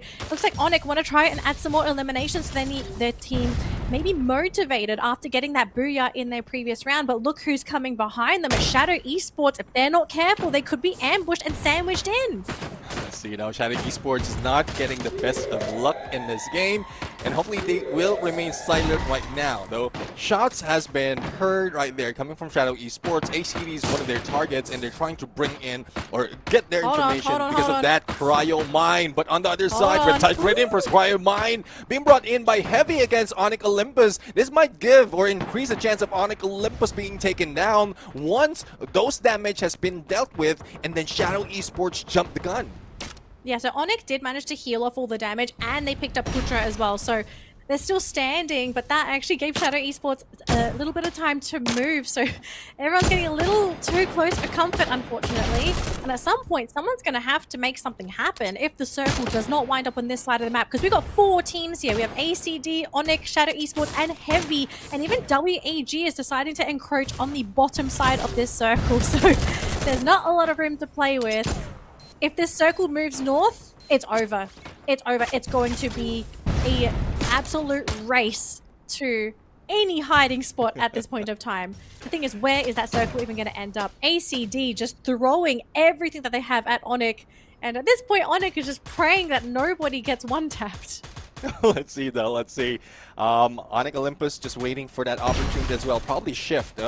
You can see the slowdown, all those gunshots, because the zone is closing in, the shift is about to happen, or the next phase of the circle is about to show up.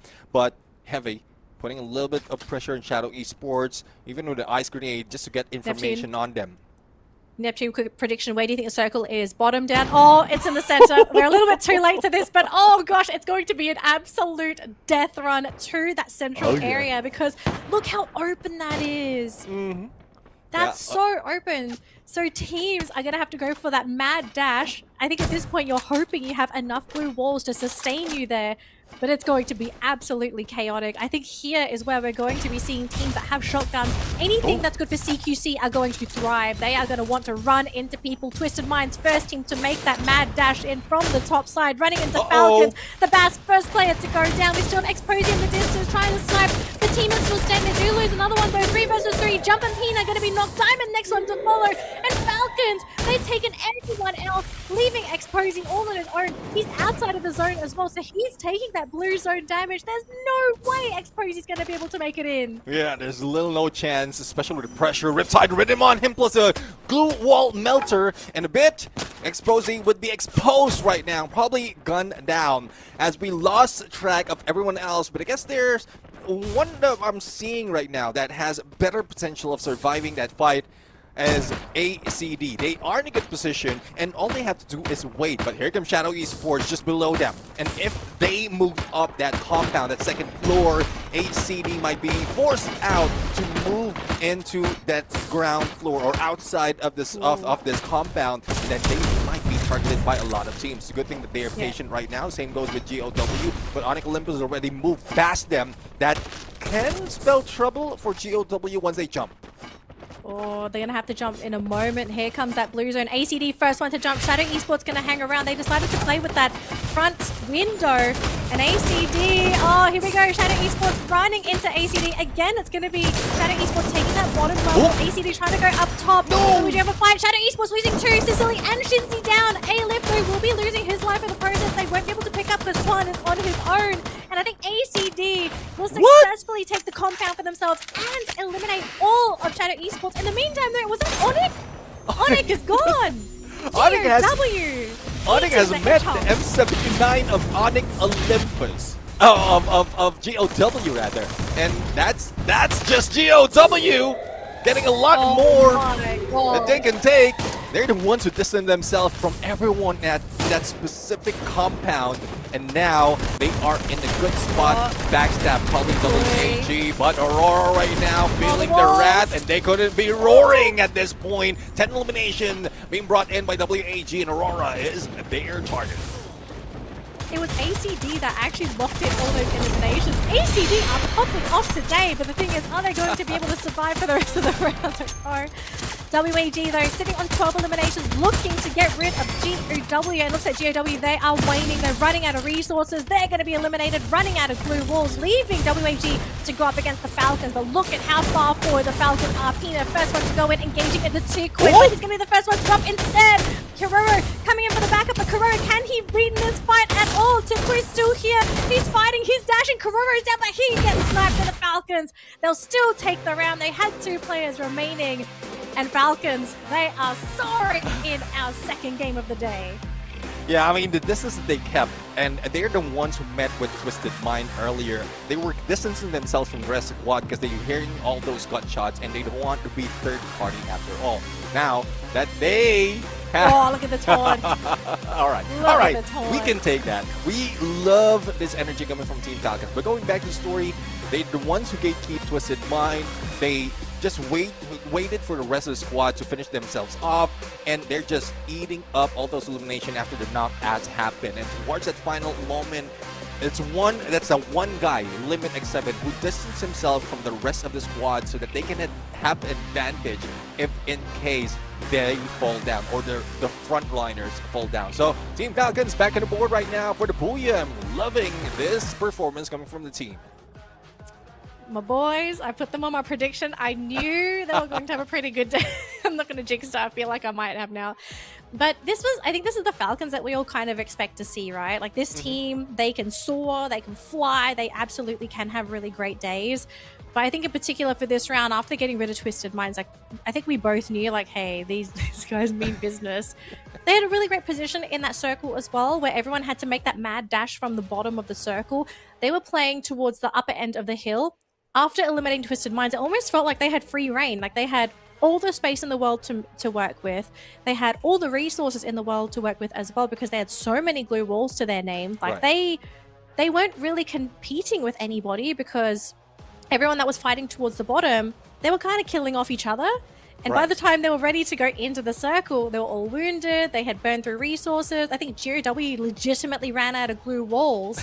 So sometimes it just pays to not run the marathon. You kind of wait near the finish line and you pick everyone else off before you cross the finish line yourself. So yeah, Falcons, they played it perfectly. They played it like a Falcon would. Very, very calculative endgame for Falcons. Yeah, I want to see though how many elimination GOW did get, because from almost towards the end, they're the ones occupying that elimination feed.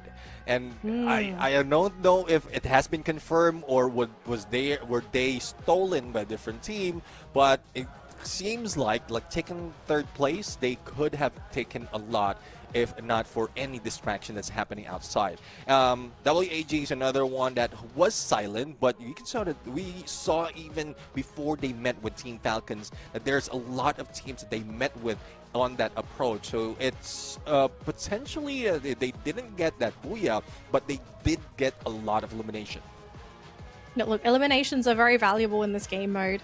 Yeah. I think Falcons will stay in first. I think they had enough eliminations to sort of keep them up in first place. Second place, yeah, it could be iffy. I think there are a lot of teams that could ultimately sit in that second place. Hang on, let me think. Who would go in second place? I'm going to leave it up to the leaderboard. It doesn't matter. I want to see where everyone goes, but I think one thing that we can definitely say after that round, hang on, I need to open my notes here. But Falcons, they are going to make a huge jump on that leaderboard. Like oh gosh, how many eliminations did they get before the round ended? 9. It was double digits. Oh, it was 9? Yeah, I think it's around 9 elimination. They didn't get that much on that map. Elimination. But let's bring it over to the highlights right now, as well as celebrate our MVP. Though there's not so much of elimination, but it's the damage that they've dealt that made him take this spot. 3 elimination coming from Limit X7 with 2,237 plus an M24, and has been buffed up a little bit in this update. Yeah, you got to use all the buffs. You got to capitalize on all the buffs before everyone else starts getting on the train. See? So, okay, so top eliminations. It's actually Tukui. He's leading the charge with 6. Everyone else is sitting on 5. So we also have Traps for ACD, Fires for ACD, Dion from GOW, and Diamond from Twisted Minds. Can we have a moment to just give a round of applause to ACD? They really, I feel like, have improved since day one. Okay, day one was tragic. I think you were telling me before the broadcast the average for ACD per round was it 4 or 5 points, I think? Around ACD was around 4.5 or 5.5. something. Average but per round. Average Yeah. per round. So it's not a good number, but To it's a good start thing with, that yeah. it's a good thing that they're slowly building that up. But let's go back to the team stats right now. Now, a combination of that Valiant Dash plus that Time Turner really helps in the front line, and we've seen Pina and On Fire leading the fray. If in case a knockdown happens, a pickup can be done because of that passive Tiva, and I'm really loving the Skylar being brought back in here, and we've seen that flurry of glue walls being taken down quite easily because of that Riptide Rhythm, and also with the Nero to deny them of getting more of those glue walls. So I'm really loving that combination from Falcons. It's more of a long-range engagement kind of deal with a 2-2 split in combination with that because they have their frontliners ready, but that's just one of the signatures of Team Falcons. Yeah, I think to add to that, this is probably really great map awareness from the team too. Because you know, like everyone's going to be very close to each other in Bermuda. So just having access to the Riptide Rhythm, it can win you fights if you are really great with placements. But in terms of scoring top points, it's WAG, 15 eliminations. Can we just ACD, 14 eliminations to this Malaysian team. Okay, I'm just gonna small clap for this team. They first 2 games, they're already off to a great start. But WAG, this is another team that you kind of highlighted before the broadcast started. This was I think it was one of your predictions, right? WAG? Oh no. No, it's no, you did GLW mention they though. were one of the top teams, but you didn't predict them. Yeah. WAG. They're one of the top teams. Yeah, so they're up there too. ACD in 3rd place. Oh my gosh. Where am I? Like, what year is this? Is it 2026? Jeez, Malaysia, you got a team here popping off.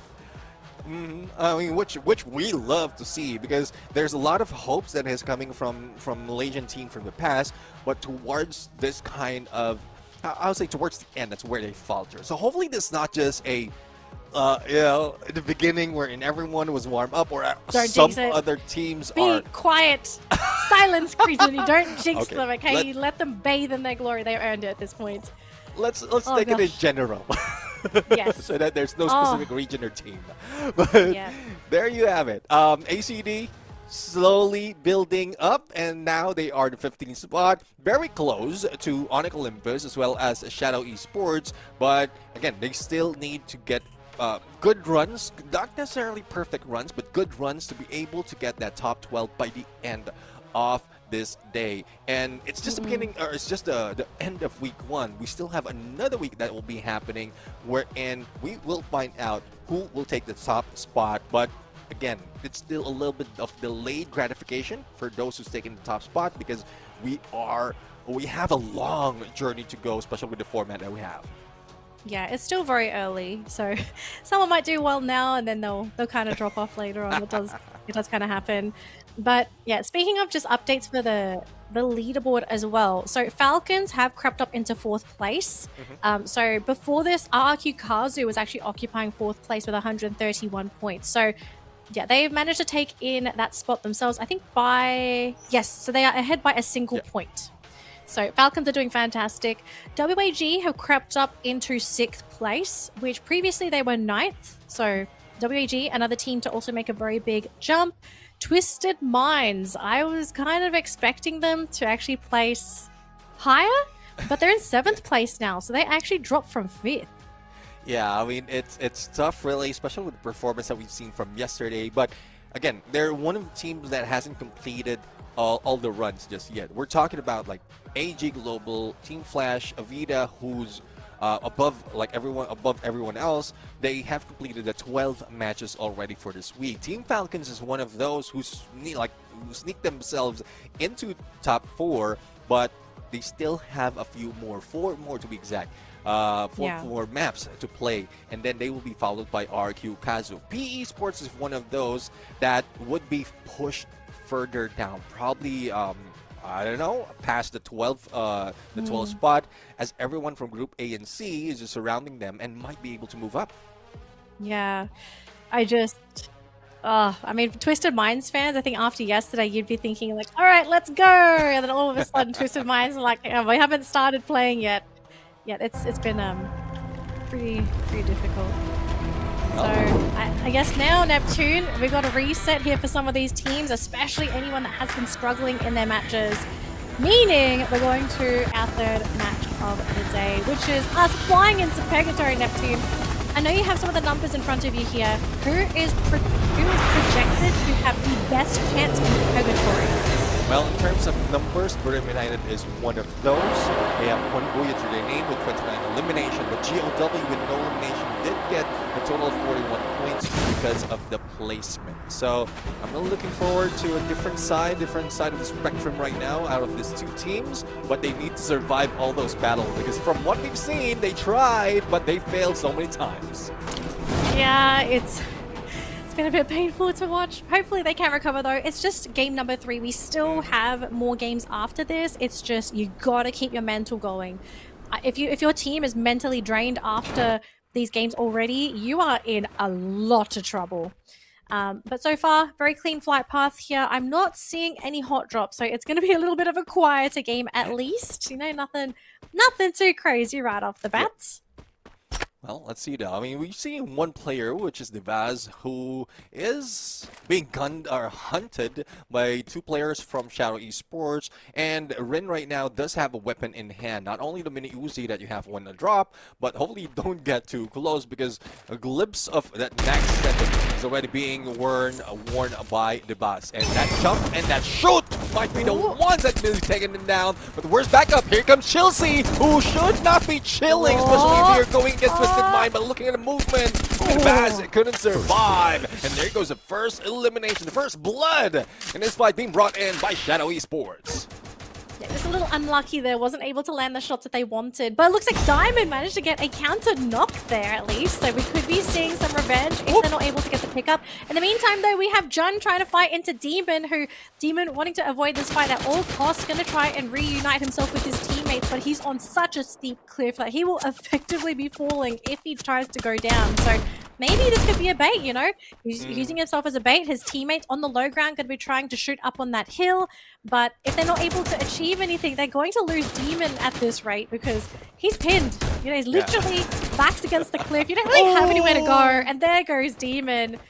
I mean, they can bring him back, but that's going to be a free elim for Aurora.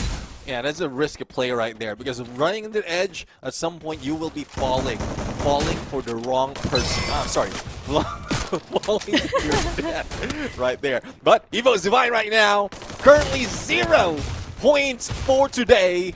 And let's see if this is the first time that they will be getting points. But they're going against ACB, a team that is slowly popping off. Especially for this day, Traps Not with slowly. P90. I mean, Almost taken down. And there you have it! Oh, Coach Chili tried to fight for the team. It's just up to Aimgod. Aimgod's down on the ground as well. Evos. Oh, it's all up to Rastia. This man single-handedly needs to save his entire team. He doesn't even get a chance. He gets sniped out as well. There goes Evos, 12th place, bottom 3, 3rd game in a row. What has happened? All right. Let's talk about Evos right now. Stop being logical here. I think we need to get emotional now. This is starting to turn into a pattern. Yeah, I mean, it is a pattern. It's a too obvious pattern because there's no, like, what is, other than a prize pool, what is the what everyone will be getting out of this tournament? It's a ticket to EWC. They were the previous champions, so they have free ticket already. Unless they need money, at least they need prestige. And it's good, it's okay for them to go 0 in one day. No, I refuse this logic. Get out. Get out right now. Stop production, can we kick this man? I refuse to accept this disrespect. Okay, back to the broadcast. So we do have GW. I have to say, GW, they are playing with fire with how far apart they are as a team. We've got the Axel trying to go for a bit of a wrap here for Aurora, but Goku is thinking about trying to play with this. Is this potentially a trap? It might be. If he's able to get the one tap though, this will pay off. They're going to try and play with the windows. Oh, there we go, Goku successfully catching the Axel.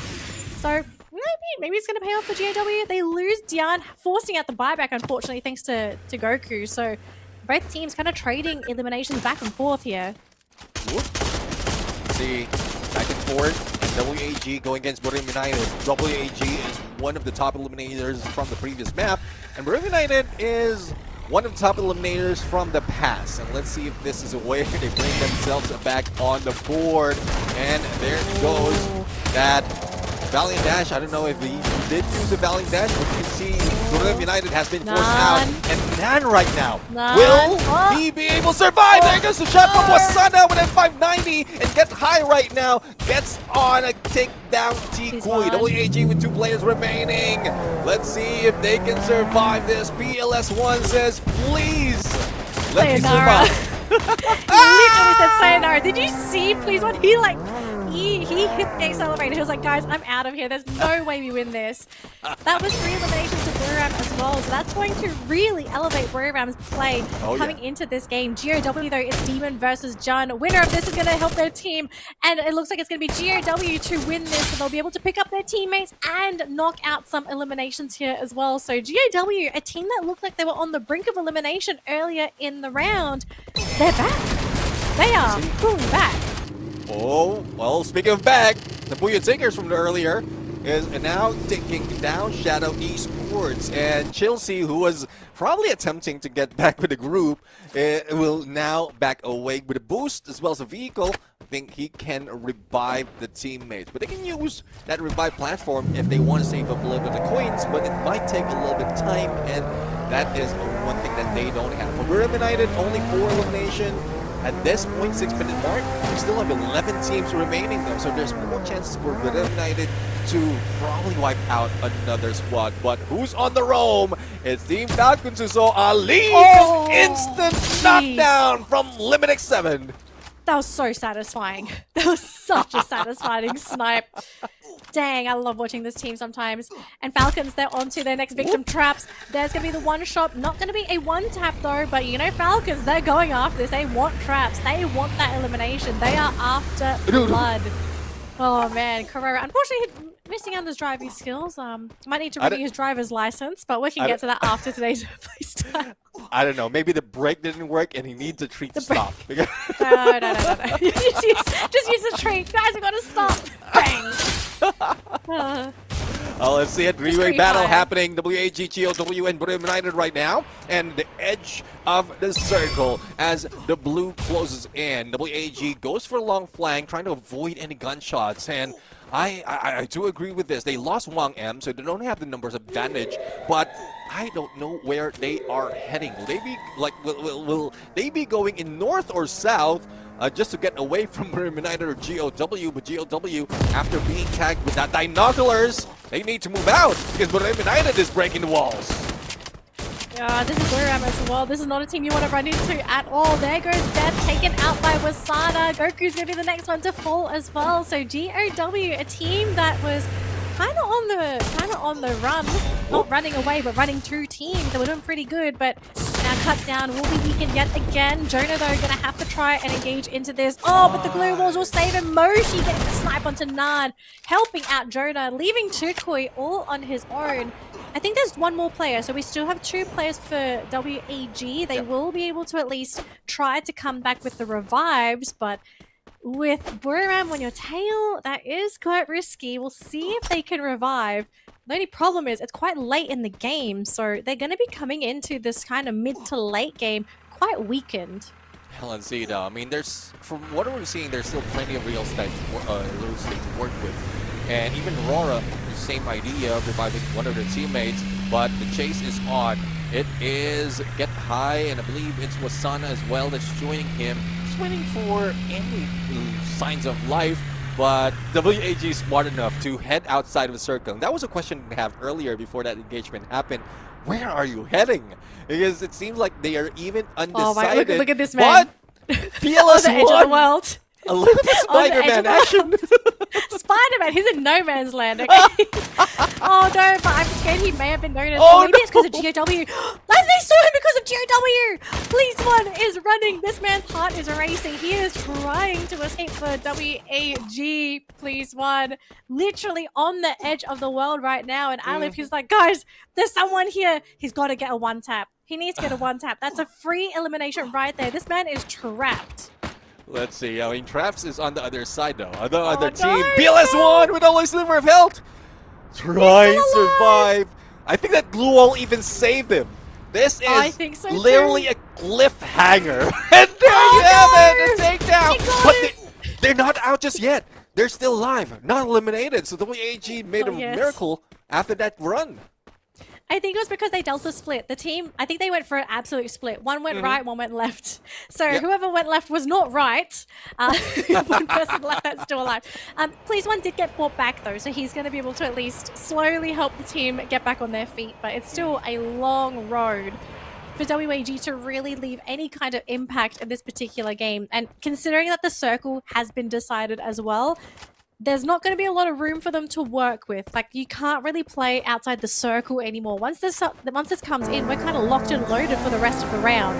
Now, speaking of teams and switching over to Onyx point of view, they found Tukui. Oh no, I think he was the one that actually brought back his teammate. So that's going to be Tukui gone. He's all alone unless he can come out 2 versus 1. No, he can't. Doesn't get the one tap, and that's going to be a free elim there for, I think it was Adam? No, Zyro. Yeah. I think Zyro got that one. Either way, Onyx Olympus, they are surviving, 4-man strong, and aggressive despite of having only one opponent, which I would love as well. They don't want to risk losing against a clutch. But for Twisted Mind right now, again, same story as earlier. They aren't inside the next phase of the circle, but taking the high ground. And if anyone takes advantage of this position they have, probably throw them a Riptide Rhythm, because we've seen a lot of Skylers being put in, or a Cryo Mine from that Nero, then they will be pushed out of that high ground and nowhere to go. So let's see how that unfolds later on as BTR right now deals with Aurora. Now, there's a little bit of cover because of the airdrop, and also a few vehicles, and this is what they're banking on right now. They don't have to move, despite of the shrink of the circle, but they're still in trouble because they need to deal with water later on. Oh, they're in big trouble. I hope they have a launch pad on them because they might need one, I think, to get over the water. You can't risk trying to just sort of walk on over that as the team. So Aurora probably weighing their options at the moment, but they're going to have to deal with Bigatron first because Bigatron is not going to let them cross the river at all. If anything, Bigatron's looking at this and thinking free food. You know, it should be 3 points for them. It's just, can they get the shots? And is the circle going to work against Aurora? Because for all we know, if the circle goes towards Aura, that's going to buy them some time, and that might even put pressure on Bigatron because they're going to have teams coming in from other angles to take their compound. Let's see that decision later on. But speaking of decision, ACD decided to go against Blue United, and they're only left with one player. But outside of Blue, meeting up with Shadow Esports as we look at them in the minimap, and Shadow Esports might be taking advantage of this. This might be it for ACD. And there you have it. Ren finished them off with that M590, and anyone can dream. We'll be sleeping it off until the next round. Sleeping it off, still on 7 eliminations. So I think for ACD, they're pretty happy with how the round ended up going. Here's the next circle, though. It's going to work against Aurora, so they will have to try to find a way into the circle whilst also bypassing Bigatron. And thankfully for Bigatron, this circle is working with them too because it's not forcing any teams to take their compound. They might have to deal with Twisted Minds, though. I think that's the launch pad they're flying onto Bigatron. I think they may have lost one of the players. I'm not 100% sure there, but they're going to try and take the compound for themselves. A true split gun, though. Bit too slow to launch himself, so they're going to lose a player. They still have the Axel, though, but they have to try and figure out a way to safely get him across the river because you can see C-Bank, he's waiting. He's ready to get the headshot. I don't know. I mean, they could have backed away a little bit, but they couldn't control that angle as well because that's a ridge that they have behind them, and if they back away, it will reveal their heads for the sniper. So the Axel right now, a little bit in trouble. Going solo, being waited on by BTR, who's not risking anything because of the shrink. But we've seen Team Falcons already hitting in right next to them in this circle. Twisted Minds still on that high ground. And a risky play from Twisted Minds could be to distance themselves. Otherwise, they might have been chased by a lot of teams like Bodem United or Team Falcons. This might be a perfect opportunity for Aurora to maybe try and go over the river there. Nope, gonna be sniped down. Looks like Diamond from Twisted Minds gonna be cutting down Aurora's hopes and dreams. So there goes Aurora, leaving us with our top 6 teams here. 22 players left alive. Heavy trying to fight into Buriram here as they're gonna be shifted out of their compound right now. And they lose 2. Mufasa is down, Equaton's going to go down as well, but Boomerang going to be losing their entire roster going to be sniped and knocked out of the fight as well in 6th place. So there goes Boomerang. They will have 7 eliminations to their name, and now Falcons shifting their attention to poor Bigatron, who is still stuck in that little fishing hut. I don't see this team being able to survive that climb up the hill. Yeah, let's see now. I mean, it's tough because the shift the circle is not working with them, but the lightning zone has been triggered already, and not only that are they being forced because of blue, the moment they step out, they will be hit by lightning zone. But let's see on what Team Falcons will do, because they also need to move with that shrink. And there goes the cryo mine, all those nades, and there goes PTR falling down one at a time. Even the FGL is helping them, and that's a quick wipe out being done by Team Falcons against PTR, and only one remains for Alan. I think that would be eliminated. They will be eliminated as well, leaving us with only 3 teams towards this next phase. Yep, and looks like it'll be Twisted Minds versus Onyx. On the other hand, though, we do have Falcons looking to stick their nose into this fight as well. Twisted Minds, they're looking almost their entire roster. We still have Jump and Diamond. Jump was able to quickly get revived, but look at that, though. Monster Chuck going to be sliding into the fray as well. Onyx going to be rotating to the other side of the wall. Diamond, though, outside of the blue zone, trying to fight into On Fire. He's all alone, though, because Jump is too weak. He loses teammate. That's going to be the end of the team, leaving Falcons to play up against Onyx. I can't believe we have these 2 teams playing up against each other in this final circle. But unfortunately for both teams, look at where the circle is actually headed. It's going to be heading towards the side. And Onyx, they have to figure out a way to make it in because they're boxed in. They have to try and find a way to get around that corner. That bottleneck is actually preventing them from really doing anything.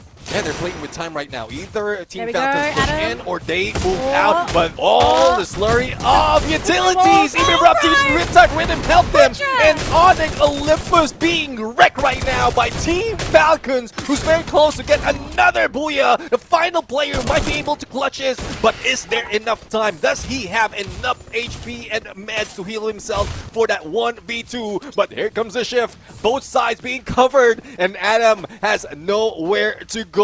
Even that corner is not a way for him to move up, but it's up to Team Falcons to wait and see. Oh my god, for the Falcons using the glue wall to shoot over the wall, forcing Adam to hide behind the building. Oh my gosh, Adam. If he somehow needs 2 versus 1, they're going to just go for it. Adam has been jumped on. Falcon says, that's it. We want this game. And they take it. I mean, a great position right there being taken by Team Falcons. Not only are they waiting, like there's no way out for Onyx Olympus. They tried to move out, but instantaneously being decimated by Team Falcons. Once again, a little bit of flex right there. A little bit of, I would say that's an emote that we need to copy to bring into the game. Especially if Team Falcons becomes the champions. But this move right here, the stairs of glue wall, plus like the timing of the charge, especially with that Riptide Rhythm, helped them a lot. Little to no chance of a clutch, and Team Falcons gets that booyah once again. Falcons are coming in hot today. They say, nope, today's our day. They have been playing fantastic. They have so many points under their belt. It's not funny. It almost feels like this is the Falcons that we should have been seeing the whole time. You know, this is the team where there's a reason why they're as formidable and as scary as people say that they are. They are a terrifying team if you give them the right circumstances. Can I mention, though, genius play from Falcons when we were left with our final 3, because they could have just left Onyx and Twisted Minds to their own devices and they could have come in last. But the fact that they rushed in, okay, do you know what they were trying to do? They actually were preventing Onyx from coming out behind the wall. They wanted to keep them boxed in because they knew, regardless of the angle or where that circle was going to be, that was going to be a bottleneck for them eventually. And it paid off for them so well. So it really pays to sometimes preemptively rush into teams and box them in. But it's more of the communication as well and the coordination. Because at some point, like if they made a mistake on that rush and that on one of the openings in that wall, then they could have been the ones losing that fight. But I do agree. Onyx Olympus needs to put up some glue walls, and Limit X7 is just prepared to rip out that Riptide Rhythm against them, and then the timing of the rush coming from Pina and On Fire was just phenomenal. So perhaps another, I couldn't say textbook, but another signature move being done by Team Falcons that might be copied by a lot of teams. But going back to that point, This is probably one reason why a lot of teams is not performing, because they don't want any of those pages being taken away from them. Don't reveal anything early. Don't. It's a trap. Falcons are looking too good today, okay? So keep your strats. Just play. Stay in the bin. Come out of the bin during the last minute when no one notices. Maybe that's the strat for EVOS today, because EVOS bottom 3, third game in a row. It makes you wonder what kind of happened with EVOS. I'm hoping they're just a little bit sleepy today, and they're just like, okay, guys, we slept late last night. We're not ready to play our game today. Just sorry, there's a little bit of copium for me being an EVOS fan as well, but it's been pretty rough watching EVOS today. They just have not been given a chance to play today at all. If anything, if there's a team that has been able to play the game, it's ACD. Okay, I know ACD, I think they were knocked out in 7th or 6th place, but they managed to get 7 eliminations before they were eliminated. That's still a significant bunch of points for the Malaysian team. Yeah, I mean, they're continuing it on. They're doubling their elimination they doubled their elimination from Nextera heading into Bermuda. And then in Purgatory, they were able to get at least 7 elimination, and not so much on placement though, because from the first 2 map, they were playing on placement. 6 on placement point in Nextera, and then 7 in Bermuda. But it's just unfortunate that they met their demise. Let me take a look in my notes right now. Who eliminated them? They were taken out by none other than Shadow Esports. So not only are we giving props to ACD, but Shadow Esports, their debut run in FFWS Southeast Asia is just doing quite well. Oh, fantastic. I have to say I'm pretty impressed with how Shadow's playing today. If they keep it up, I think they'd be pretty happy with their performance for this week. You know, especially considering it's a debut, just get, I'd say top 10. I think you'd be happy if you're top 10, just to start week number 1. We do have our highlights though. We do have to acknowledge Falcons doing fantastic in this game. 2 of their players being our top 5 elimination players for the round. We have On Fire and Limit on this list, but we also need to give props to Wasana, Syra, and Putra, also putting in big numbers for their team. Onyx as well, considering that Onyx had just been playing really, really well today. I mean, they had a very good chance of being able to secure their second booyah today. They just unfortunately ran into the wrong team in the top 3. You know, I think Falcons is not a team you really want to be playing into, especially this late into the game as well. Now, speaking of characters, Neptune, okay, I know we've got a bit of a mix here, but I think we've been talking quite a lot about Skylar, right? Right. Skylar being such a beneficial active for a lot of players because that Riptide Rhythm, it seems like we're kind of going back to that CQC glue wall meta. Like, there are just so many teams remaining in the last 2 circles that having the Riptide Rhythm, it's been a godsend, I think, for any team that's really running the Skylar. Yeah, I mean, I do agree. Looking at this combination right now, 3 of which are more of glue wall denial. So Riptide Rhythm, who breaks it down from a distance, and then the Valiant Dash coming from Oscar, who breaks it down up close and personal. Now, we also have that Nero, though it doesn't break down any of the glue walls, but once you put that in, it denies them of putting up some glue walls. And I guess that's what they are working on, just opening the floodgates, opening the gates for Liminix 7 to do his thing in damaging their opponents and like reducing their HP, and then the rest of the squad are just in there to wait for that cue of a rush so that they can finish them off. Man, Limit, I think Limit might be the highest damage player, I think, for all of our Booyah team so far. So Skylar's really putting in a number for Falcons in today's games. Considering we've only played 3, we're only up to 3 games. We're only halfway through the broadcast for today. We've still got 3 more games to go. We've got Kalahari coming up next. So for certain teams, this is going to be a big boon for them.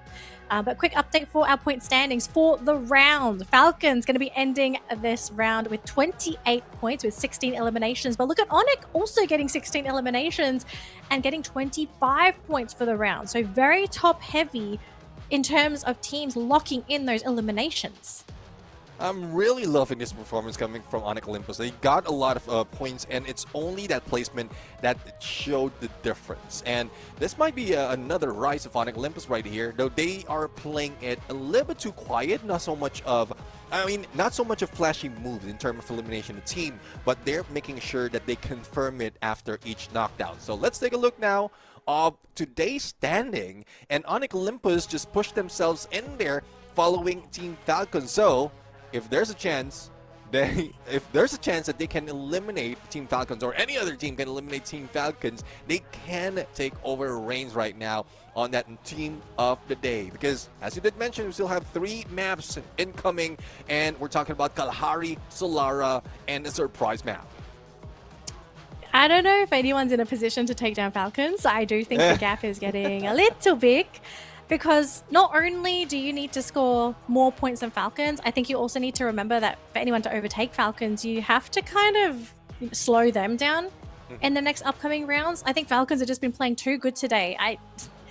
Okay, hang on. Let me just have a look at the list. The closest team to taking over is Onyx. Aside from that, the next teams trailing for today is ACD and WAG, but those 2 teams are tied at 43 points compared to 72. So I think the damage might be a bit too much for everyone else, but who knows? You know, we've still got 3 more games, and Falcons, someone could just maybe hot drop them and be like, okay, no points for you. Okay, we're gonna play catch up for this next game, and we'll even out the leaderboard for everybody.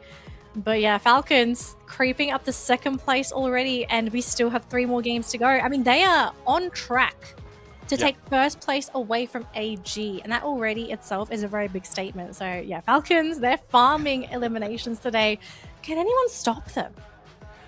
Again, that's a theory that threw earlier, but maybe that is one possible team. But Twisted Mind is another, but we've seen how that worked earlier in 2 instances already. Falcons just gatekeep Twisted Mind from the earlier match, and then towards the end, they're the ones who beat it down as well before dealing with Onyx Olympus. But right now, we're going to bring it over to the interview before we go for a break, so we see you in a bit. Hey, what's up, y'all? Now we're with one of the hottest team of today, Team Falcons. ตอนนี้นะคะเรากำลังอยู่กับทีมที่มาแรงที่สุดของวันนี้แล้วค่ะ Team Falcons. Can you briefly introduce yourself? แนะนำตัวสั้นๆหน่อยค่ะ สวัสดีครับ ผมฟอลคอนลิมิตครับ You started the first half with 2 booyah. How you feel about that? How many booyah you expect to have today?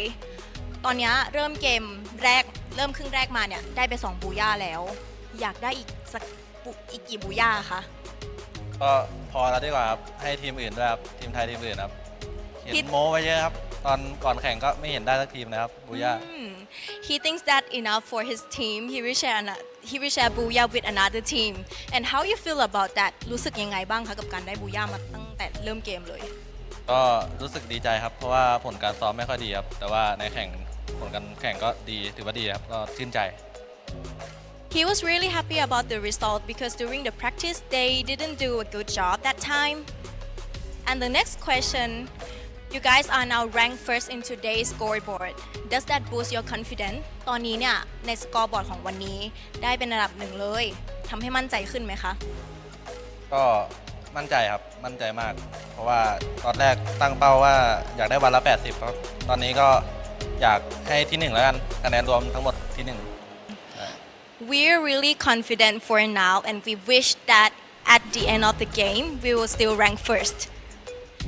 And the next question, you eliminate the most player in the second game. How did you prepare yourself?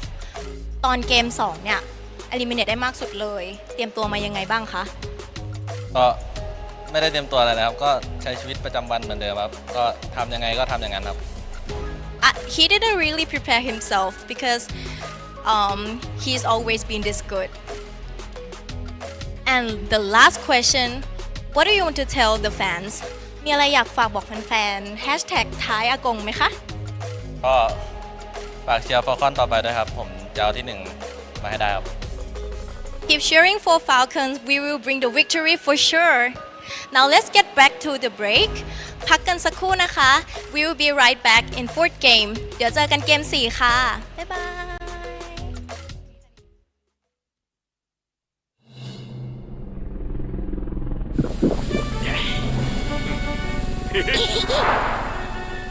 おいそれスノボじゃなくて人体だからそそれにこれってケツでブレーキかけるやつだし、吉原大炎上の次は異世界大炎上なんてシャレになりませんから。バカ、これぐらい犠牲を払ってこそコラボに対しての俺たちの気合が伝わるってもんだろ。金ちゃんの言う通りある。コラボのためなら尻の一つや二つ差し出して当然ね。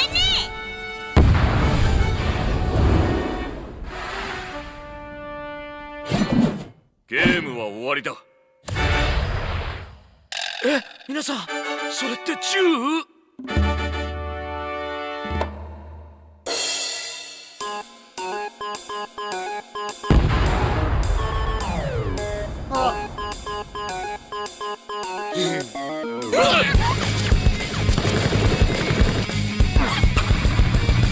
げるぞカグラ。開発チームから聞かされてねえよ。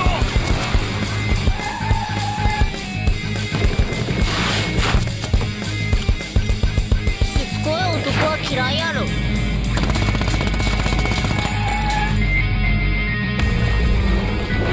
ムストロング最高です。アームストロング、なんでこんなとこにまで。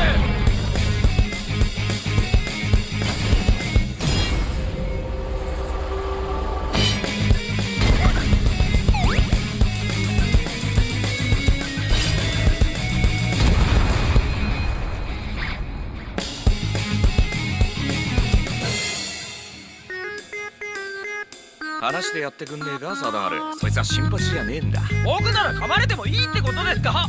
ケリーさん、本当にごめんなさい。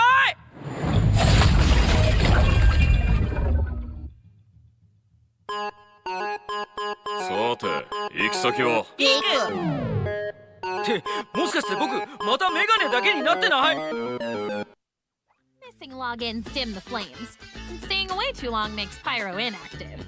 No worries though. Log back in, and this little flamehead will jump right into action. Every login boosts Pyro's EXP. Keep it going, and Pyro will level up from a tiny spark to the ultimate fire puncher. You can also unlock new looks and accessories to give Pyro even more heat. Presets will no longer be locked in once matchmaking starts. Even better, you'll be able to adjust them in the cabin or before the first CS round starts. However, you'll not be able to switch presets once you've used the loadout. Don't forget to tap the preset button to check out what presets your teammates are using before making your choice.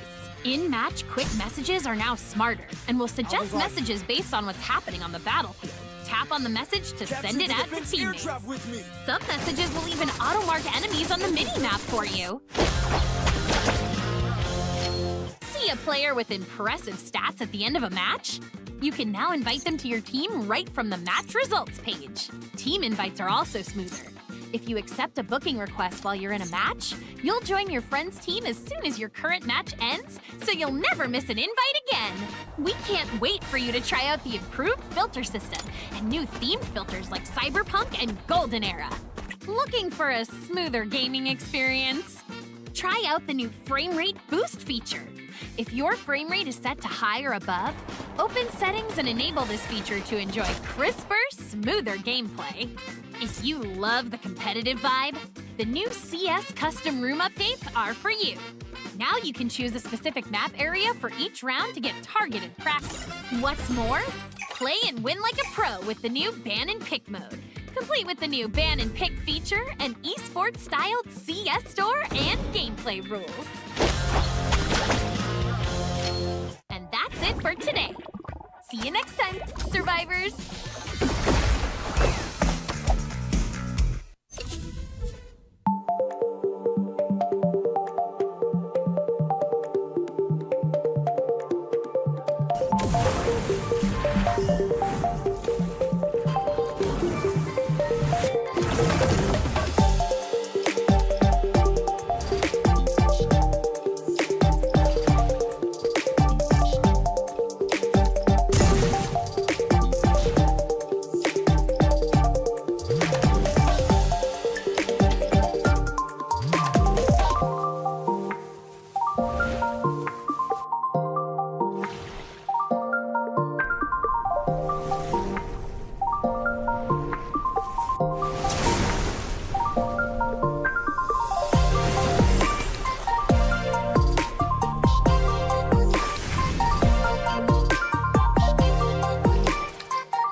Tate said the moon and the sun aren't rivals.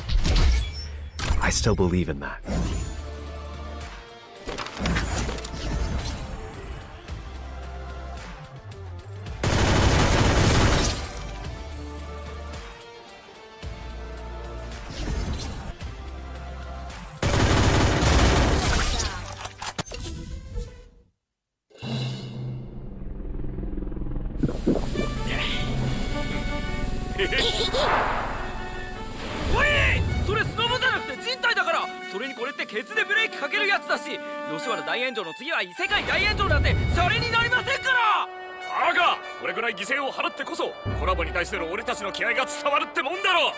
金ちゃんの言う通りある。コラボのためなら尻の一つや二つ差し足して当然ね。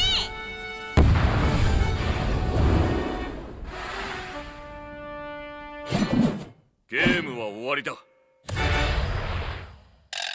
皆さん、それって銃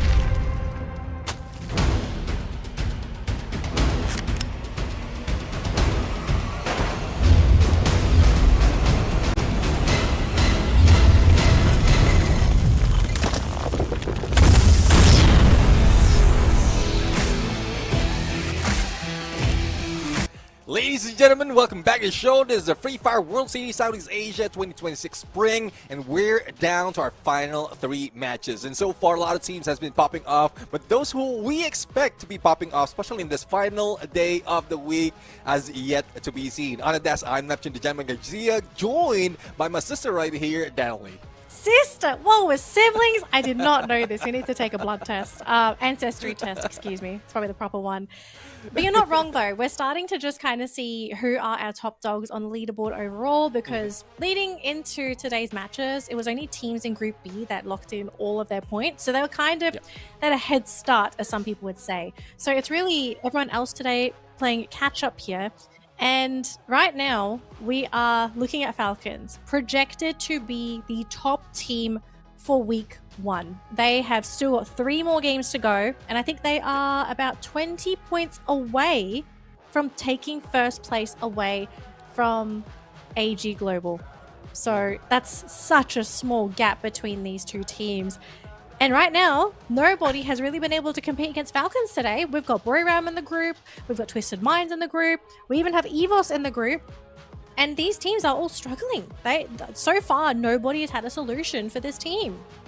Yeah, I mean, we're looking forward to anyone who will be taking down Team Falcons. Looking at average, that's easy enough for Team Falcons to take the #1 spot because they are bringing around 17-18 per match based on every day's performance that they have so far. So it's tough though to call, but I'm still encouraging the other teams to try and take down Team Falcons. Otherwise, they will be taking it home with them, especially Team of the Day title. But we've seen a few of those contenders. We even seen a few that can fight against, or that potentially can fight against Team Falcons, but unfortunately they are failing. Onyx Olympus is one of those who went in, especially in the final moment, on a 4v4, but they did lose out. That could have been a clutch if it wasn't for that wall, or if it wasn't for that move that Team Falcons did to get up that wall and take down the final player. I think it was inevitable. You know, I really think they were going to take that round anyway. They just played it so well in that late game. Yeah, sure. Let's have some wishful thinking. I think we need to give some copium to some of the other teams to try and take down Falcons. Now, the thing is, we're going into Kalahari for our next matchup, and Falcons, this is kind of a Falcons map as well, so it's really up to everyone else to control the Falcons. Like, can anybody clip their wings? Because right now they are flying. They are literally soaring away with this game, and effectively with everyone's chances of being able to outpace them in terms of points. Like, they are hogging all the points, that everyone else kind of wants to have to solidify their placements on that leaderboard. So we'll see if Falcons are going to grab the next booyah again, because that was their second booyah today, I believe. So they're on track to potentially getting their third one if they're able to just run rampant in Kalahari for today. Well, another deadly team, or make that 2 deadly team in Kalahari based on numbers, is Twisted Mind, who did get a booyah in this map and gathered 19 elimination in total. And GOW is one of those who gathered another booyah and 14 elimination. But GOW, though, there was a glimpse earlier, especially with the multiple knockdowns that happened in one specific map right there, but the conversion was not taken by their team. So it's just unfortunate. Hopefully we see them pop off this time, because judging from their performance, they're being left out on the 8th spot by today for today's performance. So I guess we're ready and set up. Let's bring it over to Desert Lands of Kalahari and let's see what the team has to do to get the #1 spot. Alright, the Desert Dunes of Kalahari, very big map, also requires a different play style from these teams as well. So not only is it just kind of keeping an eye out around you, you're going to also maybe have to crane your neck up a little bit just to make sure nobody is trying to shoot you from some of the elements that we're going to potentially do. Especially if the circle ends up being around Refinery, right? Because we do see sometimes those circles that will happen around Refinery. Teams have to make that very dangerous gamble of either playing on the Refinery itself or playing under it. And sometimes even around the cliffs around Refinery too. So it can be quite complex if we are... Some people would say lucky, other people would say unlucky. I think it kind of depends on the teams. But yeah, we can absolutely see some chaos here for Kalahari. But I think the goal for everyone right now is just to see, firstly, can you last until the last couple circles? And if you can, are you prepared to deal with Falcons? Because I think this team, very high chance that they will be top 4 this round. Yeah, definitely agree. But earlier we've seen on the map that there's a potential battle that's happening in the sub, and it's ACD goes Twisted Mind, Valiant Dash, and a Leaf has been taken down. Noki has been down as well, but Diamond was reversed and traded off! ACD, despite of the great performance, Twisted Mind just ringed them, twisted them to bits. That's so unfortunate for ACD too, because they have been doing so well in today's games. So basically to get jumped on by Twisted Minds, or maybe vice versa, we kind of don't know who decided to go for that drop there. It was very risky regardless. So yeah, unfortunately for ACD, they get an early break, I suppose. If they have dinner, they can eat it now. So watch the games. But for Twisted Minds, I think Twisted Minds, they're trying to get their foot back into this game today as well. They really want to rack up those points. I think I took a screenshot of our last round, and Twisted Minds, just in today's games, they're placed 7th. They've only scored 25 points. So they're not really where they want to be in terms of points. They would love to grab more. So what better way to do that than to just try and snowball? We've seen teams do it before on Kalahari, where they just have a really good head start during the early game. You eliminate 1 or 2 teams early on, you take all their loot, and then you just go ham. We've seen this multiple times with several other teams. We could see this from Twisted Minds. We'll just have to see if they want to try and go for it, or if they're only going for maybe like the first 1 to 2 minutes where they play aggressive, and then they just kind of back off and just see what happens from here on out. Let's see now. I mean, one team has been eliminated a little bit too early into this fight, and Twisted Mind is one of those that can get a few more. On the other side, we're seeing Onyx Olympus takes down one of the players from WAG, and that was a crime right there. Now, on the other side, Aurora going against a GOW. Knockdown has happened. June needs to heal up a little bit and prepare for the battle, but Aurora right now, again, we've seen this from earlier, but it's a different approach. They're the ones who's chasing a different team, not the ones being chased. So that cliffhanger of a fight, well, it might be turned around onto Aurora, but there goes GOW going for the flank. One of the players trying to go for the chase, but I guess the angle they have is not good enough to finish them off, especially with the hook gun that's being used to get away quickly. Yeah, oh, I think I saw Death just sort of standing over the cliff there. So he's got a pretty good angle if any of these players decide to step a bit too far. Jun is there, gets clipped a couple times, but that's not going to be enough for a knock.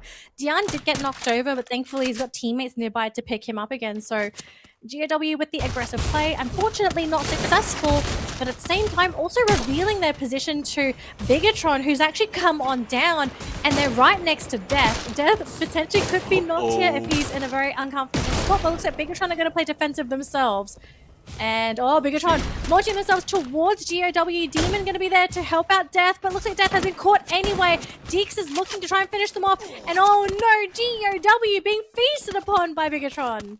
Yeah, I mean, in the front lines, it's Bigatron that's taking them down, and then from far away, Aurora is dipping their feet on that fight as well. Bigatron, though, they got one elimination. Let's see if they can target a few more of a GOW right here. So Will did manage to take down Goku.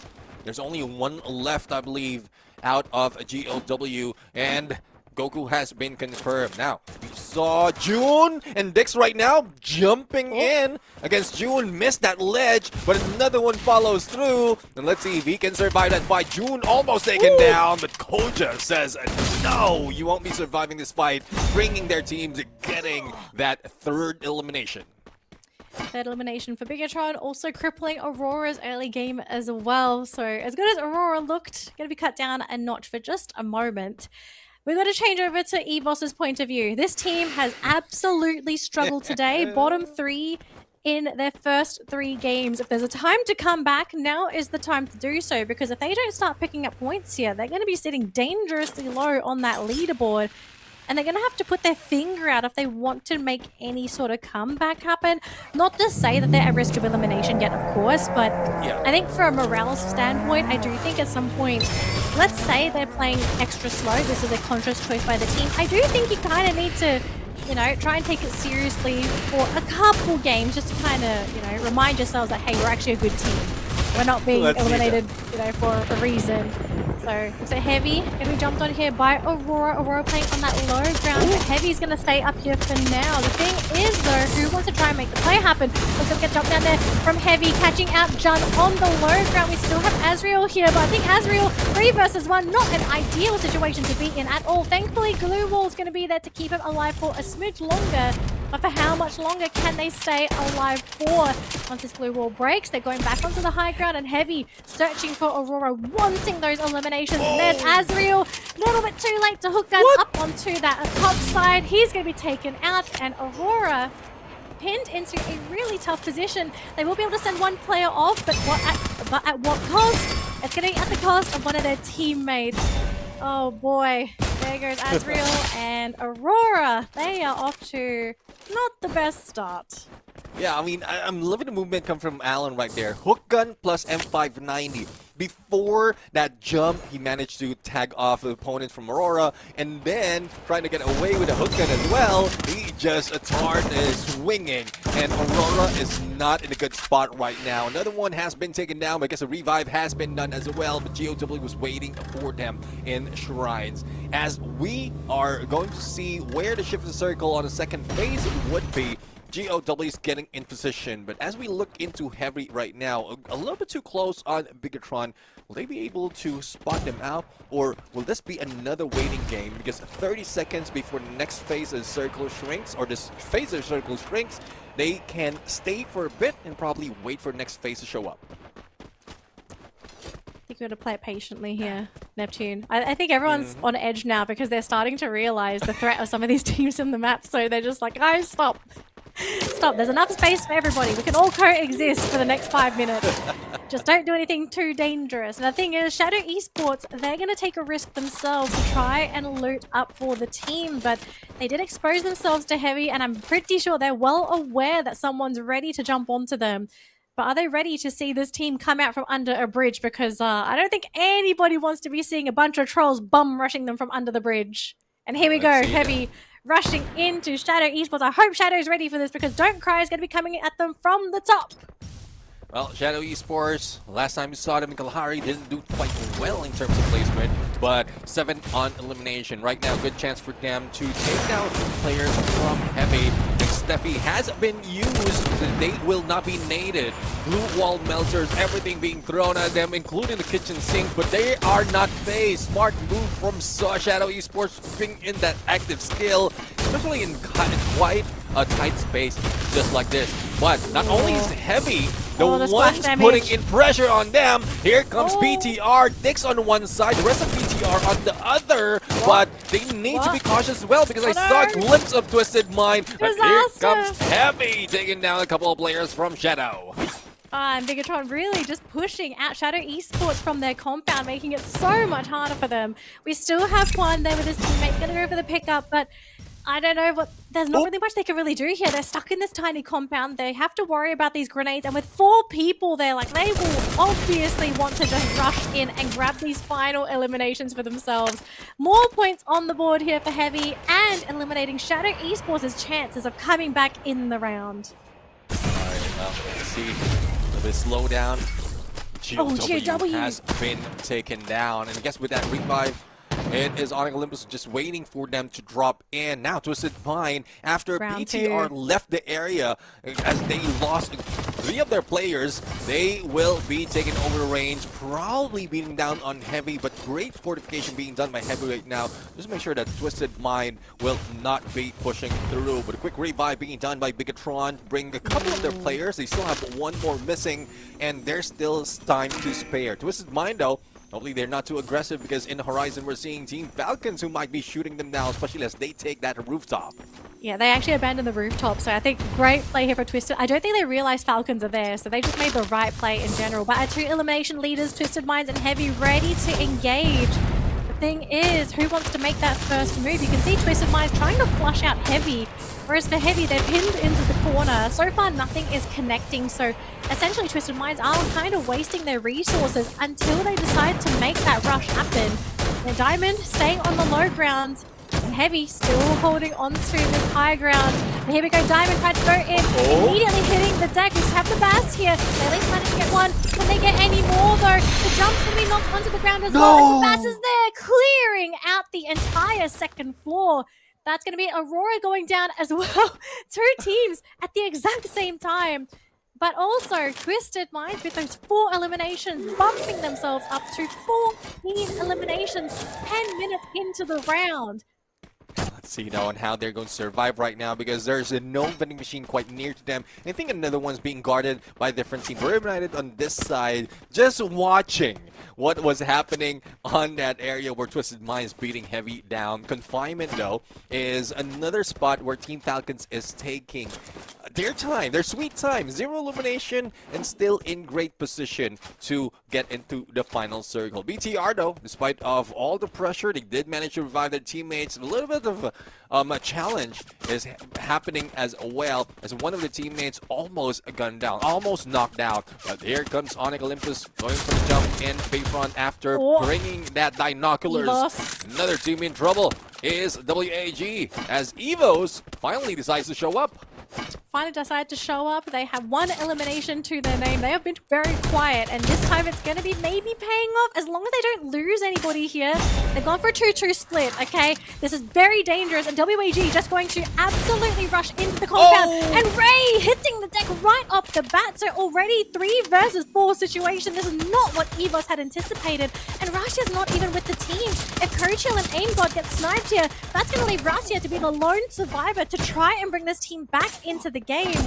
Evos, they have to play this really carefully, because they have to fully commit into this. If you look at where the circle's placement, it's actually Evos that's playing on the outside. They have to somehow break through WAG. Yeah, despite of the team boosters, I don't think they will survive, especially the gunshot being thrown by WAG right there. The Evos, yes, they have 1 elimination already, but that makes it 2 elimination for the whole day.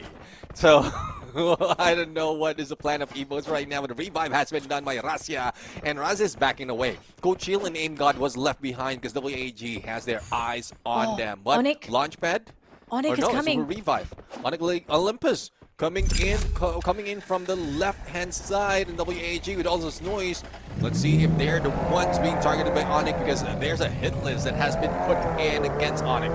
Oh, look at WAG. They're looking to abandon themselves using both vehicles to actually escape this. Oh, but they actually run into a fence, forcing Tukui to eject from a vehicle and actually use his hook gun to escape. So maybe, just maybe, we could be seeing Evos still slipping their way through as long as Onyx don't spot them out. So there is still a chance for Evos to be able to show themselves like at least later into the game and to secure something to their name. But WAG, pretty unhappy with that though. They were hoping to farm Evos in that position. Now the thing is, please did. Horacia getting sniped! Beautiful snipe right on the nose! And that's going to be it. The sniper is gone. Exactly. Nan 7 and 249 just breaking down the glue walls and being helped by the sniper come from the WAG. Here comes Ray! Spotted! That's it. Evo's Divine eliminated once again. We have no idea how many eliminations they have, how many points they gathered, but WAG is now on their 8th point. But with all that noise, especially with this introduction against Team Falcons, that might reel in Bureram United as a potential third party. But hey, the God Age comes from Pina, takes out Tikui, Riptide with him, and I don't think there's any chance for WAG to survive, but Pina has been gunned down, or I would say naded down with an M79 on fire, steps into the blade, but it's a 1v2 situation and on fire might be in trouble. Might be in trouble. Limit is still there with the team though, but Please One's going to be able to stick around. Pina is still on the ground. WAG eliminated from the round.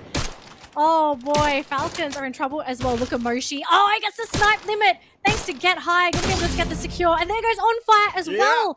Falcons, this might be the round where they finally fall, leaving the door open for some of our other top dogs to be able to grab those points. And Bureram suddenly coming into life. We still have Twisted Minds in the game as well, so our top dogs, I think once they realize Falcons are out, there is absolutely a chance for these two teams to be able to grab their lion's share, but Twisted Minds get eliminated themselves! Yes, ma'am. Team Falcons, though, they have one player right here.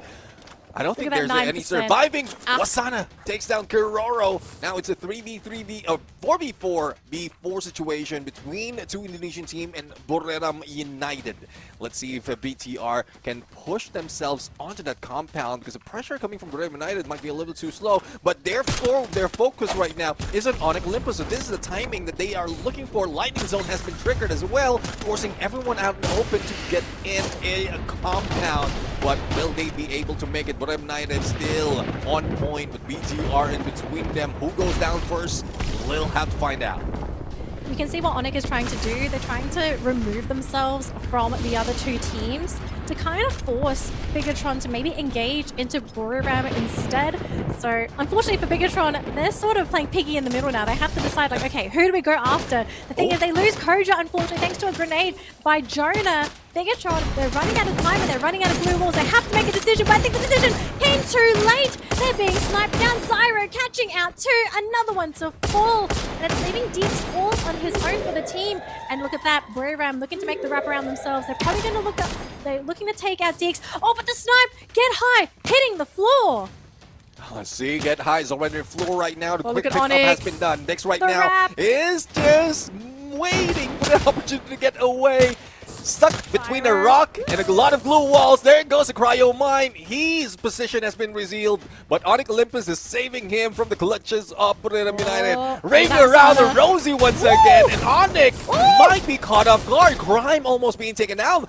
Knight is being cooked right now, but Crime, I think, will be safe for the moment. Here comes Putra going against the Jonah, and Putra is the first one to go down. 1v3 situation happening on the other side, but the isolation being done by Bureram United is a little bit too strong. Zyro! Next one to fall as well, leaving just Adam and Crime to maybe somehow make this comeback happen. There goes Get High, going to be able to hit the floor. Jonah's still there. Adam wanting to try and invade Jonah here if he can get it. Oh, but he won't be able to. And Deeks, he stayed hidden. He's going to be the last player remaining for the team. And it's a 1v1. It's Deeks versus Moshi. If Deeks is able to get rid of Moshi, this will be the comeback of the day. Moshi's on He gets it! He gets it! The patience this man demonstrated amongst all of that chaos paying off in dividends for the team. Look at that. What a clutch coming from More. We need more. No, I don't want thumbs down. I want more. Yes, come on, more. Right. Look at the perspective of Dex right now. I mean, after all that onslaught that he has faced, being saved by Onyx Olympus, he just knows exactly what needs to be done. Being tagged by that Cryo Mine, and he knows exactly as well that the glue wall will be put up by whoever that is, because he don't know exactly who the opponent is. He don't know it's a sniper, it's Moshi, but he's expecting that that would be a CQC. But it is good enough that Bigatron, whatever that plan is, it did work, and it worked quite well. Not only with the Booyah, but I think they also put up a decent amount of elimination, because in this specific map, they were very active. Very, very active. Glue walls were king in this particular round. I think Deeks is... he was so lucky. He had so many glue walls. And we also need to kind of talk about his position. He positioned himself so nicely because he had a rock covering one side, which you can't break those boulders in this game, right? So he had a rock to kind of cover one angle. Then he had glue walls coming in from other angles. And I kind of wonder, you know, did the teams maybe spend a little bit too much time trying to go after that little freebie? Like, they saw Deeks there. They knew he was like one player all on his own. We saw both teams try. They kind of got gapped by the glue walls, and then they had to turn onto each other. I kind of want to add on top of that as well. I think it was Crime, right? That had to basically glue wall himself in because he almost got isolated. I kind of wonder, that play saved him in the moment, but did that play maybe come back to bite him in the butt? Because he was glue walled in, he didn't really have a way to escape in time, and his team members got overwhelmed because all of a sudden Boyram just turned, they cleaned them up, and Crime wasn't able to contribute because he was in jail, basically. Well, let's see though. I mean, I'm taking a peek of what Crime was using in that situation, because at some point when you have a probably Valiant Dash, even if you glue wall yourself or you box yourself in, then you will be able to get yourself out. He does have a Skylar, so I guess in that specific moment we're in, he can take down one of the players of Boredom United. He used that Riptide Rhythm on himself and then stepped outside of the blue, and that was where the trouble was, because of how everything was turning up, he don't have a clear view of where the zone is. So he had to step outside, run outside, and with the movement as well, with how close it is, it's chipping on his HP. Thus, he has been taken down and leaves little no chance for Onyx Olympus to survive. But going back to Dix, I guess with Dix right there, he just needs to be silent. The distraction of Onyx Olympus is what saved him from Boredom United. So props on him. Great mental fortitude not to get away from that cover, as well as lucky on him that the zone was not closing in that fast against him, that he doesn't have to get out of that comfort before that final moment. Yeah, look, sometimes if you're outnumbered, you just sit tight and you pray. I mean, he probably prayed enough because he was meditating. Able to out-survive. Meditating, he was... Whatever he did, it worked. And I think everyone else has got to start adopting that strategy, because it just... And I think under normal circumstances, where if teams got their ideal shots in, he should have been taken out. Bigatron should have been the third place team. It was just placements, brilliant placements. And also, I guess, like, props to the other teams for keeping each other disturbed, because they could have left each other, like whoever was there to grab the elimination, and they could have just gone for a standard, you know, team versus team. But instead they tried to like outplay the other and be like, okay, if you try to take the freebie, we're going to try and backstab you and we're going to punish you for it. So they kind of played ring around the rosy as well around Dix, and it ended up being instead of a ring around the rosy, it was duck duck goose, and it ended up being the goose that ended up winning. Well, again, I mean, another props to Dix right now, not only with that movement, but also being the MVP of the game. But looking at total elimination, none of BTR is in that board. But as we look into the skills, this is somewhat similar to what we've seen in Team Falcons. We have that Oscar, that Nero as well, that's Kyler. The only difference would be that 8124. And with a thrill of battle, it's very crucial in situation wherein you would be in a CQC. If you use that thrill of battle, the disablement of that of any active skill from the opponent would help you to first beat down, like not being caught off guard by any skills. Another one is to disrupt whatever tactics they have in plan if they're just starting it off. So I'm loving this right now, but looking into how Joel as well Bank is set up in terms of their passive, I guess with that specific map, it does work with the double snipers, but not for that final moment. It was just Dix who clutched it out. It was Dix. And I guess like contributions from the other two teams that really set things up for Dix. Yeah. So yeah, Congratulations to Bigatron to be able to grab their first booyah for the day, because this is also their first booyah of the day. Is this their first booyah in the tournament? I'm trying to check my notes here. Just give me It's the third booyah. It's the third booyah for Bigatron. Yeah. So great news for Bigatron. More points on the board, going to bring them back up. And let's see how many points everybody gets. So Onyx is going to be the ultimate winner for the round with 16 eliminations to their name, pushing them up to 24 points. Followed by Twisted Minds with 21 points. And then we have a Booyah team sitting in third place with 19 points. So yeah, if I'm Bigatron, I'm just happy I got Booyah points. It could have been worse. One thing though. Yeah. One thing for Onyx Olympus, because of this move, and they're a little bit far away from Team Falcons from this game standing, I guess this brings them closer to be the top of the team. I think two more points and they will be able to tie up against Team Falcons onto the next match. So let's see if Onyx Olympus, because of their consistency as well, I thought that they're the ones taking that second place. They've done that from before, but they were taken out on the third place. And there you have it. Oh, look at the gap. 2 points remaining. Ooh, Onyx, almost there. As for Falcons, though, Falcons are going to be a little bit disappointed. They thought that they would be able to keep this lead, but they just got taken out too early, and Onyx popped off that round. Oh, yeah. Absolutely popped off. So Falcons can't really afford to be too comfortable here. But at least the good news is that there was a gap between these two teams before the day started. So according to we have the leaderboard here. So even though this is a case of these two teams being very close for today's points, Onyx started very far down on the leaderboard, whereas Falcons were way higher. So the gap in terms of the overall standings, much bigger, but I think it's also just an indicator of Onyx maybe being a team that we really need to pay attention to for the next upcoming games, because they have just been consistent today. Yeah, I mean, adding to that, Onyx Olympus is the ones who eliminated Aurora, GOW, and Twisted Mind from that map. So I'm really loving this side of Onyx, and again, their consistency in placing on the top 3. Looking at the numbers right now for Onyx Olympus, they got the Booyah on Nextera.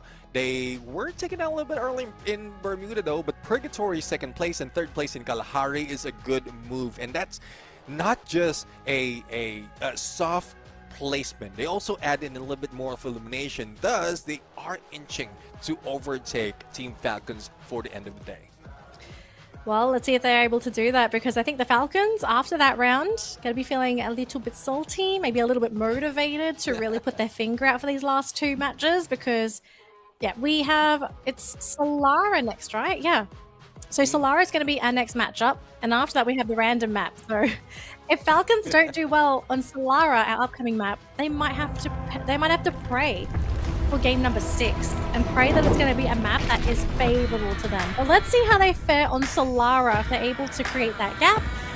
Maybe it's going to be another team that plays catch up. You know, who knows? We're still waiting for EVOS to be able to play this game, because for today, EVOS has just been cruising at the bottom of the leaderboard. They're currently last place, I think? Last place, second last. I believe they're last place by 4 points.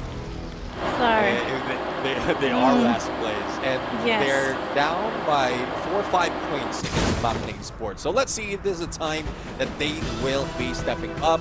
But as we look in the flight path right now from Aquarium heading to the hub, we're seeing a little bit of a split up coming from Onyx Olympus. 3-way split up, but no, Adam is deciding to head into Aquarium. For the rest of the squad, there's little chance of hot draw that will be happening, other than Evo's Divine just passing through WAT's compound, and with how close they are dropping in, that might start that initial engagement. But for Team Falcons, their favorite Riders Club, they will be staying in here till the, I think, final moment of the first phase, but they have spotted Heavy just above them, so this would be a hot drop indeed, and Heavy might be in the losing end. they might be in the losing end, or they might be able to win if they're able to win in the loot department. We'll have to see what happens here, but right now Falcons, they are retreating with Pina, so I guess Falcons maybe not too happy with their loadout. Usually this team is going to be the one to advance onto their opponents, but I have to say, this is a little uncharacteristic for the team. Are they maybe going for a wrap instead? They're thinking about it. Pina's here, ready with the Valiant Dash to use it. They do throw a couple of pot shots in, do get a couple of connections. Nothing lethal though, so no one's going to be hitting the deck yet. And Pina going to be able to grab more. Neptune, do you think they're going to be able to grab this? No, I mean, Limit 7 is already getting in position using his slide rails to cut off the exit of Team Heavy. But here comes Heavy right now, stacking together. I don't know if they're exchanging loose, preparing for Team Falcons, but UAV has been triggered already against Team Falcons, so specific position is known already. But no, they want to go for the chase. They don't want to go for the fight. And Heavy might be able to step in the slide rails, move away, but to where? With all those UAV, I think it's coming from both Falcons and Heavy, and they will be going the same direction. Okay, so they've actually decided to swap locations. So it's actually going to be Heavy kind of blocking off Falcons here. I have to say, that was a very interesting rotation there from Heavy, right? Like, they looked like they were maybe trying to make a getaway, instead deciding, okay, we're going to reposition, we're going to try and block off Falcons ourselves. Actually, no, maybe... Okay, the team kind of deliberated yet again, and they're thinking about... They're probably going to camp on top of the slide rail, and then they'll decide last minute, okay, is it time to go, or is it time to fight? They're doing another big wrap around, a big game of Ring Around the Rosie. Nobody deciding to go for a commitment yet, but someone's going to have to make the first move. Otherwise, we're going to be running around this building all day. Well, let's see though. I think what the initial plan of Heavy right there is to block off that vending machine. If in case any one of them gets eliminated, at least they have that fighting chance of a re-5. But they were caught off by Team Falcons, covering that vending machine all throughout. Another round of Ring Around the Rosie right here by Team Heavy. They're just taking so much time. It's a good thing that no one is going for a third party, but Pyro is trying to block them. But is this enough? He needs a little bit of backup because it's a full squad that's going in against in a bit. Yeah. All right, Heavy. Round 3? Round 4?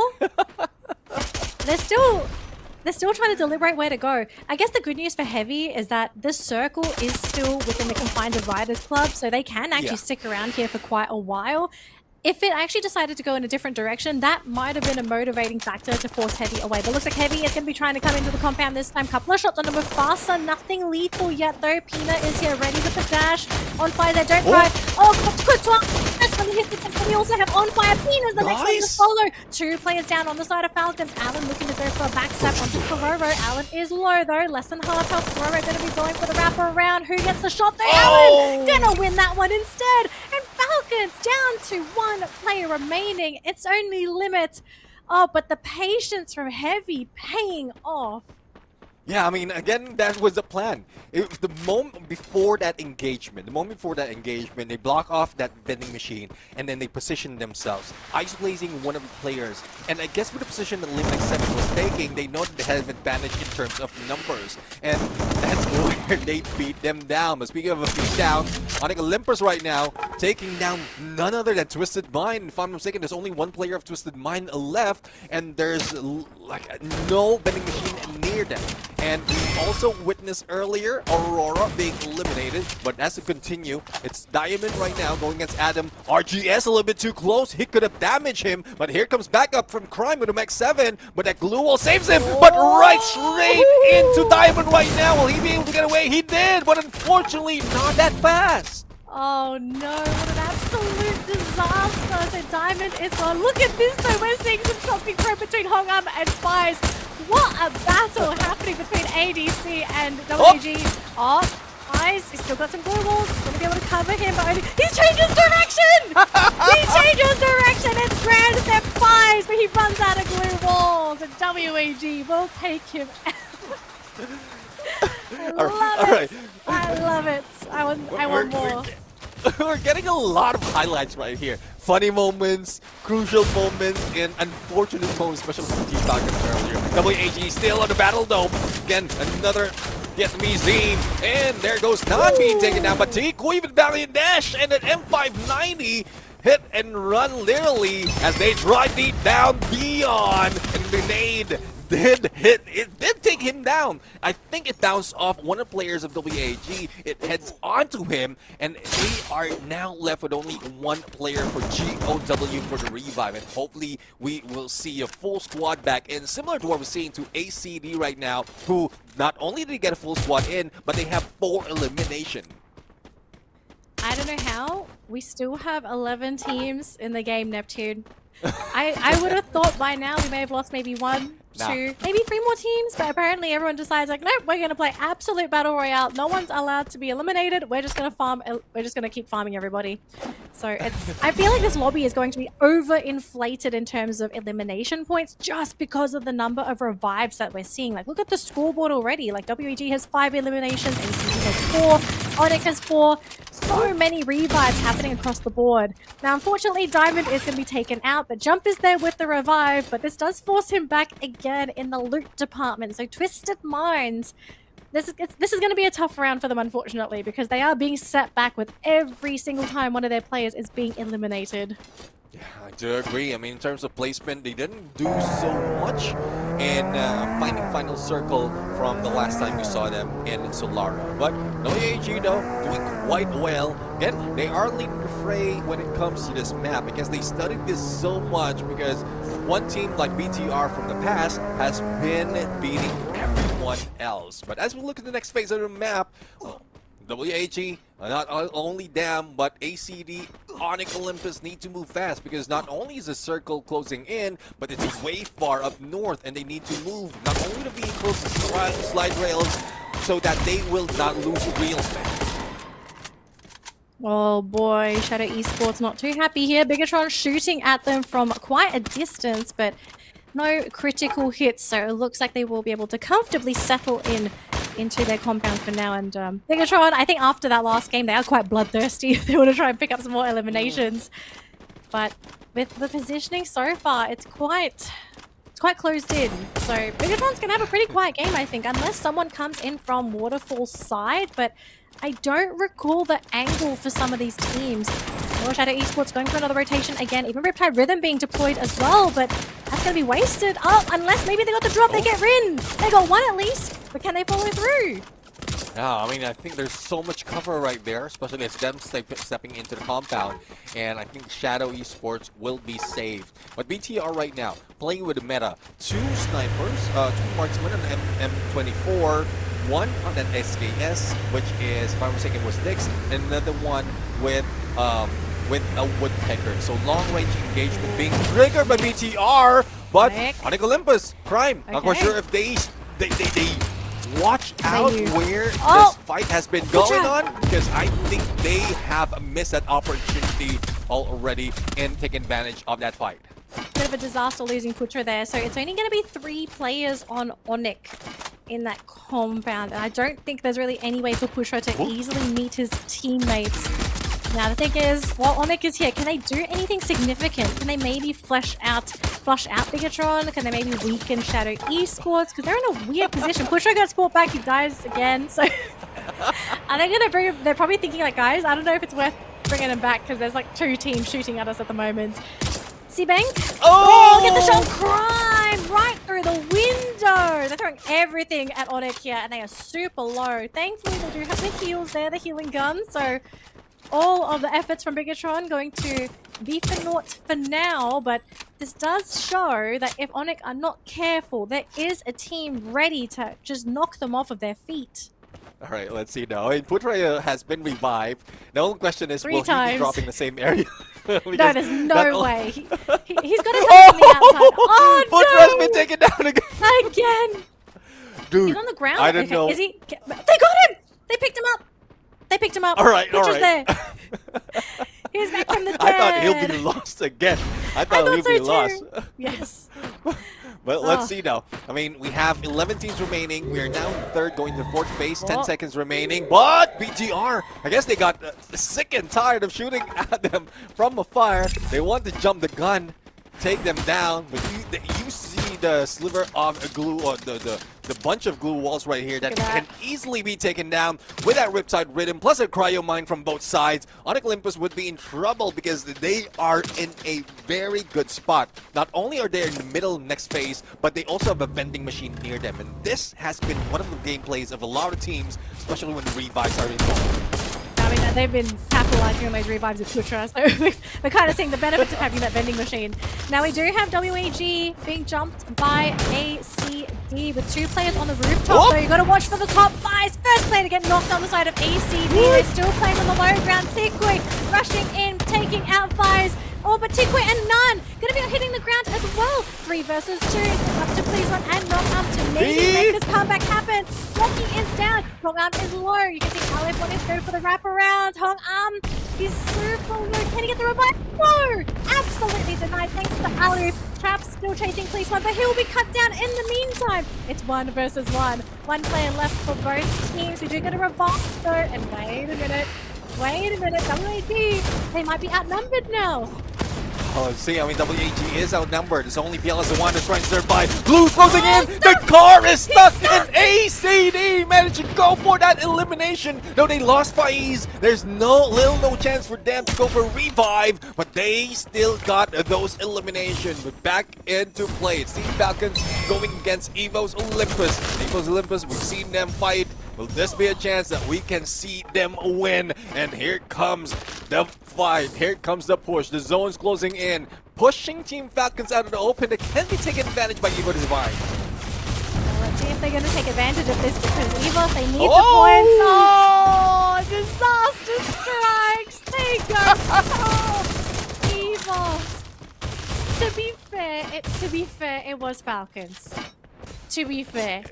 So they just, unfortunately, wrong team, wrong time, wrong game. Everything is just wrong. So I don't think this is something you can give EVOS flack for. It's just the way the game is. So Yeah, EVOS down to 1 game to try and pick up points for today.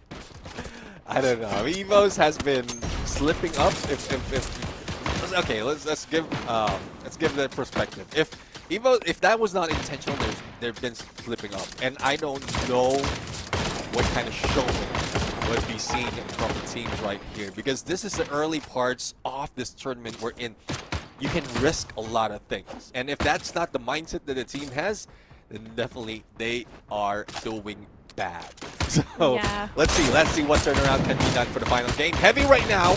I guess they will not be surviving. Siege 1 already on the ground. Don't Cry is the only one who managed to push through as Alan was the distraction. But Moshi goes for the finisher, and Buddha United wipe the floor with them. We have 7 teams remaining, and BTR is one of them who's in the middle together with Onyx Olympus and Shadow Esports. And here comes Buddha United jumping Shadow Esports on the ground floor. Oh boy, you can see Buriram looking to grab those points. Falcon not going to be too happy. Kororo going to be hitting the deck, unfortunately.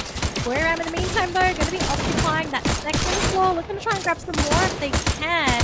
Esports, at this point, just going to try and capitalize on whatever opportunities they can get to maybe try and get an elimination before this circle gets smaller and smaller.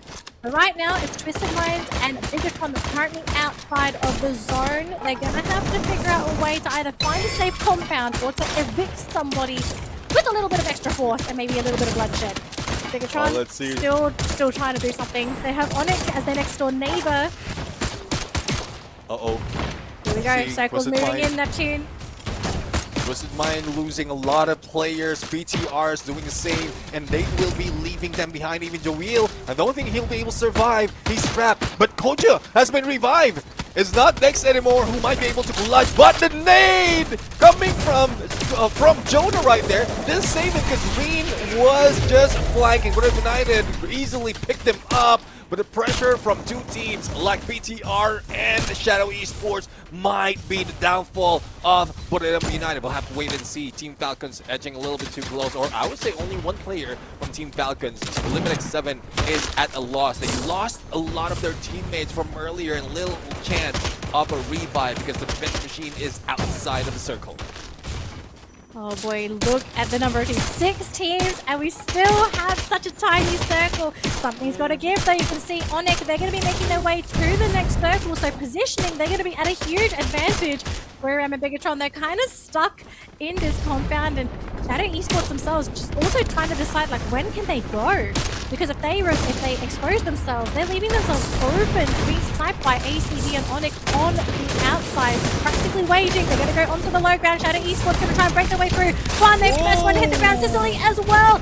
Shadow losing too many players, and Boyram are swarming as well, looking for more eliminations if they can find it. Limit looking for Baron. Baron running in the opposite direction. He's actually outside of the circle. Maybe he's trying to find a vending machine. I don't really know what the play was there, but Bigatron is out. Onyx is here. Boyram is looking to make their way in. Oh boy. Oh boy. Onyx looking for their next booyah unless someone can stop them. Oh, well, let's talk about a god name being thrown by Brim United to eliminate a squad, and as well as a chase. I thought Limix 7 will be surviving because of all the distraction. On Olympus right now being chased by Brim United, but they did manage to get the compound first. The shift is favoring them, and that pushes Brim United onto the bridge. Now, it's all about the timing. Will Onyx Olympus recover before Brim United steps in, or will they be distracted by ACD on the other side that can give the opportunity for backstab for Buriram United? It can go either way, but the numbers advantage is an Onyx right now. Yeah, I think the question here is who makes the first move, because that's going to be the decider. I think from an ideal standpoint, both Buriram and ACD want to target Onyx down at the same time, sandwich them in, get rid of them, and then basically finish the game from there on out. But the problem is if you also do that, you're kind of creating an opening for the opposing team to maybe go for a very risky wrap, and you can also punish someone else. So I think with everyone just kind of taking their time, they're actually going to turn this into a race to the center. And if we're going to race to the center, Onyx and ACD are in a better position than Buriram, right? Because Buriram is basically relying on that singular wall as their only form of protection. They can try to play on the outside of the house, but that's also creating an opening for Onyx to maybe wrap around and maybe even go for a team wipe as well. So we'll have to see who makes the move first. Knowing Onyx, I don't think they're going to move. It might have to be Buriram that makes that first call. Do they rush into Onyx compound, or do they wrap to ACD? As you can see right now, Buriram is making that move. A little bit of zigzag movement just to make sure that they will not be spotted by either ACD. They go into the rooftop, and the target is not Onyx Olympus. It's ACD across that road. And if they take him down, it would be easier for them to deal with Onyx Olympus, especially with no distraction. So great plan by Buriram United, but they don't have the manpower to take down all of the Onyx Olympus at this moment. Aleph has been taken down by Jonah on that Car 98. Noki would be the next target. All utilities being thrown at him, even the grenades. And there goes the knockdown. Only one remains for ACD, but also Onyx Olympus is feeling their wrath, but a quick pickup has been done. There's still numbers advantage for Onyx Olympus. 4 versus 3. That's going to be the last player picked up, I think, for ACD. So if Buriram versus Onyx, this circle is getting dangerously small, and it's going to around that right-hand window. And you can see Buriram, they've got Wasana there, they're ready to go. They're also actually blocking out the window. So Onyx, they're kind of stuck here. They've got to either do something. You got to break through the window. They're going to have to go through another exit point. Onyx, they're going to try and play the long game, but if they do that, Buriram's going to win. Yeah, I mean, I love the tactics coming from Buriram United. They set up the glue walls, put in the glue wall UAV just to make sure that no one from Onyx will be able to push through. But there you have it. This might be the chance. Buriram United will get that booyah because of great blockage technique. And finally, they are away. Buriram played that beautifully, and they kind of played it really well into ACD as well, because like I said, right, they could have done the classic thing. They team up with ACD, take out Onyx. Instead, they use the rooftop. They say, okay, we're going to use this rooftop. You have no cover. You have to waste so many glue walls to block shots from both us and Onyx. They remove ACD from the equation. And the fact that they also had the economy to be able to do this against Onyx, I kind of question Onyx here. Like, they had ample time to move. but they decided to try and delay it. I wonder if they miscalculated where that circle was going to end. Yeah, I mean, I think they didn't calculate that the glue wall UAV will be used and it will stick in there on the rooftop. On final moments on that view that we had, it was just hanging in there onto just on top of the wall where all those glue walls are, and they try to break it down with the skills that they have, but you know that not every skill will be able to break it down, so they tried to heal themselves. And the final moment when those glue walls started to shatter, that's the only time that they managed to get out, but the damage has been done. BRU has more HP, they have more utilities, and there's not so much that can be done by Onyx Olympus in that final moment. Yeah. We're around flexing their brains. They just proved to us they're just a little bit too smart. You know, they've been through everything, so they really know how to handle those late game scenarios. I miss this Buriram, man. I miss this Buriram where they just kind of make it look like they're playing with everybody with the mind games in that late game. Yeah. So fantastic ending there for Buriram, picking up a bunch of points as well. I think that's a big thing too. You know, they could have ended the day kind of in the middle of the pack, just kind of comfortable, but they said like, nah, we're gonna end at least one round with a bang. You know, booyah, eliminations, kind of keep us up there so that people remember we still exist. So, but yeah, for Buriram, times are good. Times are good. Yeah, I guess with that as well, I think everyone would know that Buriram United is not only aggressive but also tactical. And just take note, they did eliminate or wipe out 5 teams. That's ACD, BTR, GOW Heavy, as well as Onyx Olympus on that final moment. But I want to see more of the stats coming from BRU later on, because let's see what kind of changes they have done. Because we know that they have the Oscar, the Nero, and they have the Oscar, the Nero, as well as the Cassie that they were using most of the times in the previous map that we've seen them in. But will they be able to bring in other skills that could have caused that final moment to fail for Onyx Olympus and favoring Buriram United, not letting them pull away from that blockage of the glue walls? Yeah, I think everything is situational, right? It's like you gotta make the most of whatever resources you have access to, and some teams will just have an innate advantage because they're just better equipped than you. So, they know what's up. They really know what's up. This team is dangerous. We'll wait for the highlights. I want to see the highlights. I think that's where we have to kind of see like what the decision was, because truth be told, I really thought Onyx might have moved a little bit quicker, because I mean, we get top-down view, so we get to see where the circle ends clearly. It almost felt like Onyx thought it was going to end in the compound, right? Like it kind of looked like they were angling themselves in that corner, and then they kind of realized like, oh wait, we're in the wrong angle, and they saw where Buriram was, and they thought like, okay, we're stuck. I saw someone try to jump through the back window. Their health got deleted because the blue zone is very, very painful at that point of the game. I think I saw 2 of them with the Cassie electrotherapy try to break through the glue wall. No, too many glue walls to break through that late into the game. And they really just ran out of gas. I think I saw also someone try to play the health game. Like they were sitting in the back just healing themselves. But again, this late into the game, it's the damage from that blue zone is just too much. Like whoever's waiting in the center of that circle, you are easily going to outlast somebody that's gotten an extra 2 seconds ahead taking that blue zone damage.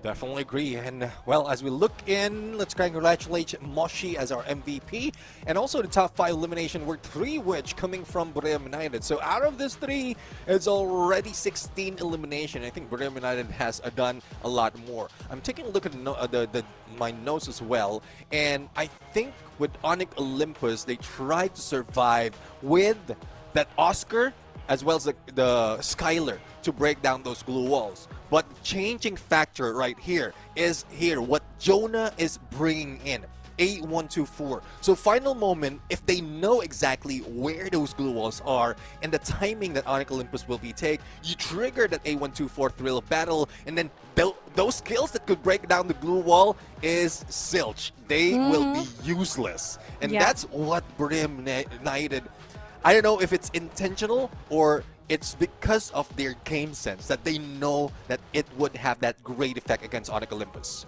Yeah, and also just let's add to this as well, 3,200 damage for Jonah. This man put in work. He put in a lot of work in that round. And also 8 eliminations. That's just a small thing. It's another day in the office for Jonah. Just usual stuff with this man. But really, Buriram, okay. What's the odds of Buriram suddenly ending today top 3? Is it possible based on off of the numbers? We'll see shortly, but they scored 31 points, which is it the highest points for today? I do believe so, right? Yeah. Highest points For today. I believe. Yes. Yes. So So Buriram, come back to Buriram Israel. United. Buriram is united. But we'll have to see though, if Team Falcons will be brought down a little bit too early, just like this, there's a huge chance Buriram United will be able to catch up. If they can repeat, if BRU can repeat somewhat close to this kind of performance. But judging from the number or how close it was earlier before that match, Onyx Olympus was just a few points below Team Falcons. Let's take a Welcome peek, back, though. Buriram. Oh, third place. So that brings the top 4 once again for Thailand. And Buriram United is slowly catching up. 16 points below Team Falcons. Wherein Team Falcons, well, despite of all the effort, they still couldn't break through. But they still have one more match. That's assuming they don't bomb out in this last game. Now, the thing is, I do believe Falcons will get points. Going into this next game, I think they will surpass AG. Yeah. The thing is, how many points are they going to get after those 5? Because we did see Falcons kind of falter in that previous round. And it also depends on what map we get, right? Because it's our random map coming up next. If it's not a map that's going to favor them, this might be an opening for someone to maybe get real close. And speaking of teams, Buriram and Twisted Minds, the 2 closest candidates to being able to chase Falcons down. Whether they can catch them or not, again, it's going to depend on how many points Falcons can get. Because I think if I'm Falcons, going into next round, let's say you score 10 points, I think they're safe. I think they're safe to keep their first place position. It's just can Buriram and Twisted Minds offset that. And speaking of, we're going to find out right now what this random map is going to be. Quick prediction, Neptune, what do you think? I don't know. I mean, I want Quick them prediction. to be brought into hell! Purgatory! Purgatory But or I'm Kalahari, either way, depending on how Okay. you treat them. So you're doing Kalahari, I'll do Purgatory. All right, let's see. All right. Let's see, Neptune. It is... Announced at Neptune! Oh! Purgatory! No way! I'm a genius. I should start opening a fortune-telling service. Now, with that storyline, with this map, it brings the storyline back to Team Falcons because they did get that booyah in Purgatory. And they did 16 elimination out of that. So I believe at the end of the day, they will be taking the #1 spot. Not only that, if they can bring down either Onyx Olympus or Buriram United, then they can definitely bag that Team of the Day title as well, or prize pool as well. Yeah, 100%. So now it's really on Falcons to be able to perform on Purgatory. Because, like, sure, they got the Booyah today, but it doesn't mean they're guaranteed to get the Booyah. Like, there are definitely teams that can compete with them on this map. It's just, who makes mistakes? Is it Falcons that make mistakes, or is it going to be their opponents? Because I do think there is... I don't want to jinx anybody, but I do think Falcons sometimes can get a little ahead of themselves, especially in situations where it's the final map of the day. They're in the lead. They would like to keep the lead. Occasionally, they get a little bit too overconfident and they kind of drop the ball. So, stay solid. Okay, use your brain. Use your brain. Keep it together. Don't get too overconfident. Don't assume everybody is going to be easy pickings. Play it safe. I think if they play in terms of placement for this round, 100% they can keep their first place on the main leaderboard. It's just a matter of how much is everyone else going to catch up, right? Twisted Minds and Buriram, they're really picking up for our last game for today. There's a good chance that they're going to be feasting. Assuming the early game goes their way. We'll have to find out though. But hopefully they get away from any games or mini games that they are playing within the match. Because that ring around the rosy, I think Yes. Stop playing ring around the rosy with Falcons. Stop it. Well. All right. I wish I could use the meme. Whatever Stop game it. it is. Because we've seen ring around the rosy. We have a merry-go-round, I would say. We have the hide and seek Duck, duck, that is goose. being done. The tap, the duck, duck, goose. Hide and seek that has been done by Liminex 7 before that final moment. He just passed like pass through everyone else, and he's not even using more. So that could be a potential change, a game changer in that kind of situation. But I don't think Team Falcons would be changing their pace just yet. Again, going back to how the other teams are, hopefully we see this time around a dark horse that would probably take down both, or help to take down Royale United, Team Falcons, and Onyx Olympus. Because who's next would be WAG for the team of the day, but they are quite far though, so it's still questionable. True. I have to say, WAG, I think, they're kind of falling in their firepower today. I don't know if it maybe could be some fatigue, or maybe it just Solara wasn't their map. You know, sometimes for teams it is just a case of that map not being their cup of tea. I think WAG is going to come back. I think they're going to come back. They're going to cause a ruckus. If they get rid of Falcons early, everyone will be thanking them. But do they have the confidence to challenge Falcons right off the bat? I would love to see a hot drop. Yeah, let's see. I would love to see if someone just decides to hot drop Falcons. All right, let's get them out of the equation and just sort of bust the doors. Look at that flight path though. Holy moly. Hang on, you got map data. Who does this hurt? Well, it does hurt a few teams, especially for, I think it's Team Falcons who's supposed to be in Central or Fire Brigade.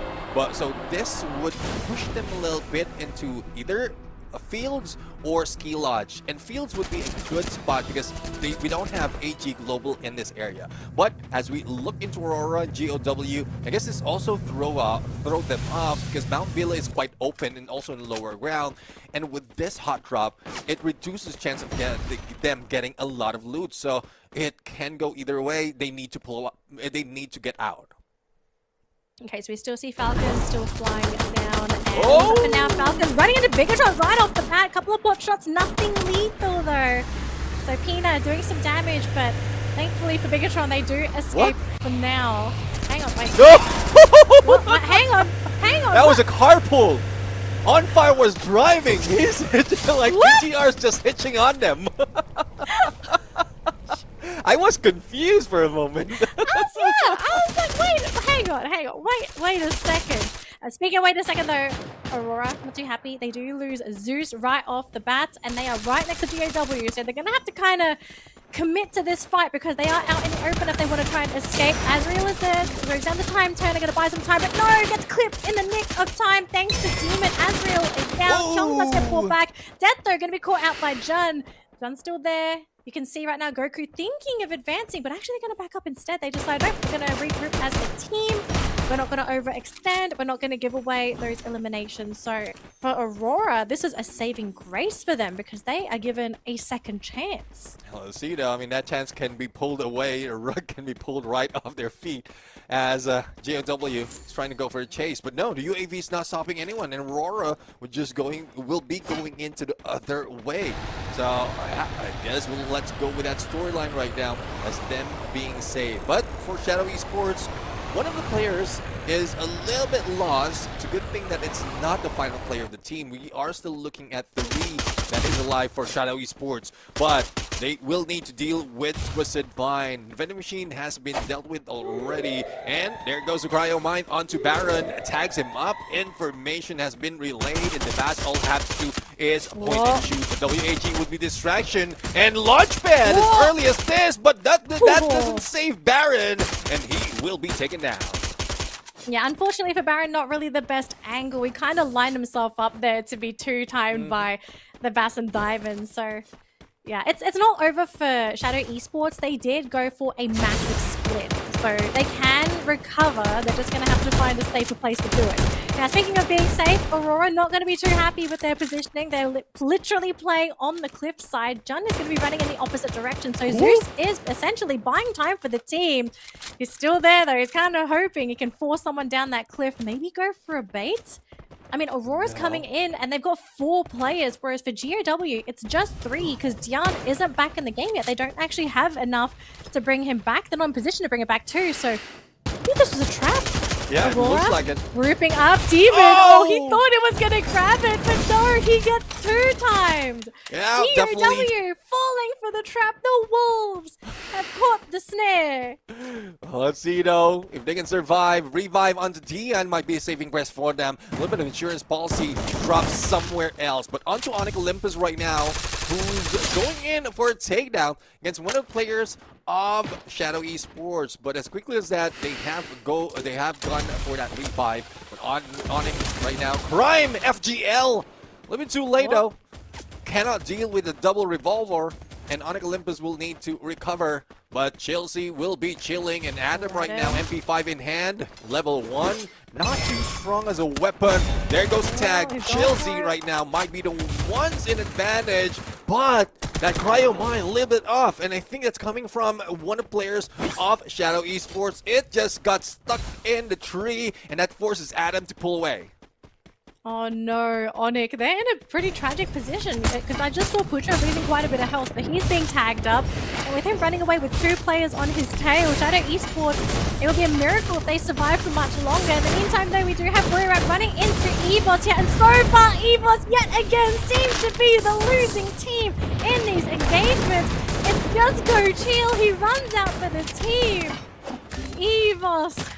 This is just not their day. They still have 1 player remaining, but if they lose Rastia, that is it. It is done. It is dusted. EVOS may have had their worst playday, I believe, in the history of their esports career. Rastia running the most. She wins that one at least, but Wasana's here with supports. Oh, Rastia.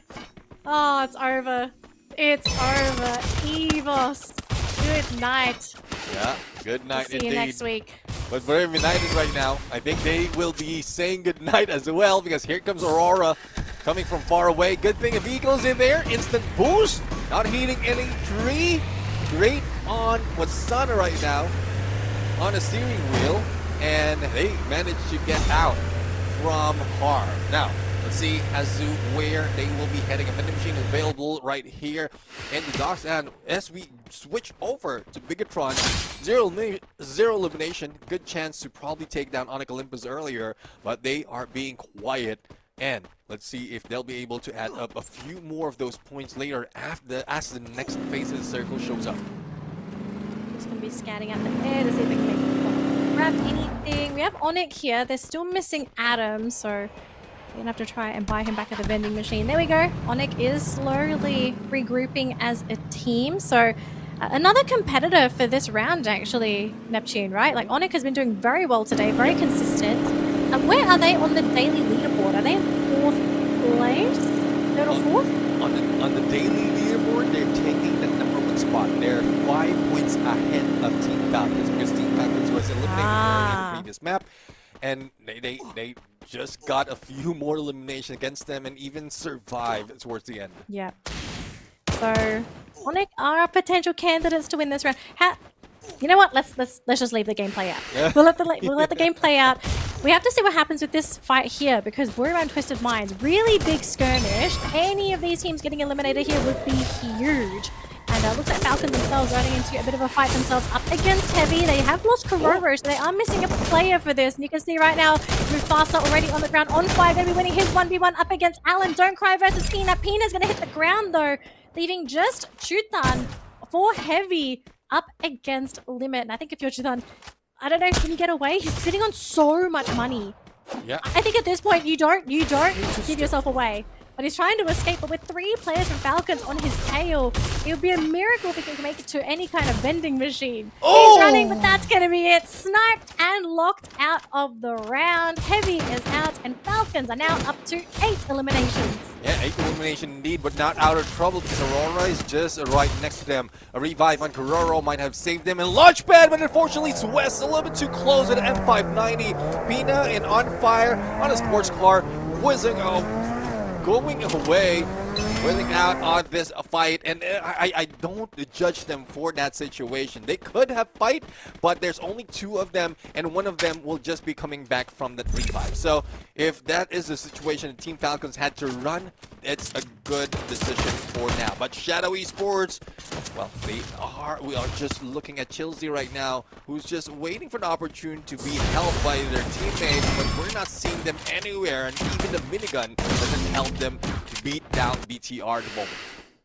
Yeah, I think this is just Shadow Esports. The team is split because they've had such a rough game that they're trying to just bring their equipment up to snuff, especially considering that we are starting to hit this mid-game for the round as well. So you're kind of running out of time to be able to get your equipment up to where you want it to be. WAG going to be going onto the Bass. Can they snipe him out of the air before he hits the ground? They will grab him thanks to Police 1. So the Bass is on the floor, leaving Twisted Minds with 1 player yet again.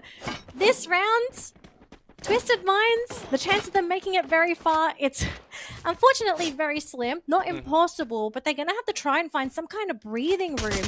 But with the lack of real estate, with the lack of space, and with 10 teams remaining, the chance of that happening is very, very slim. Shadow Esports, though, not going to be too happy with Nam being able to grab a drop there, forcing them to at least pick up one of their players, and also signaling to Shadow Esports that someone is here.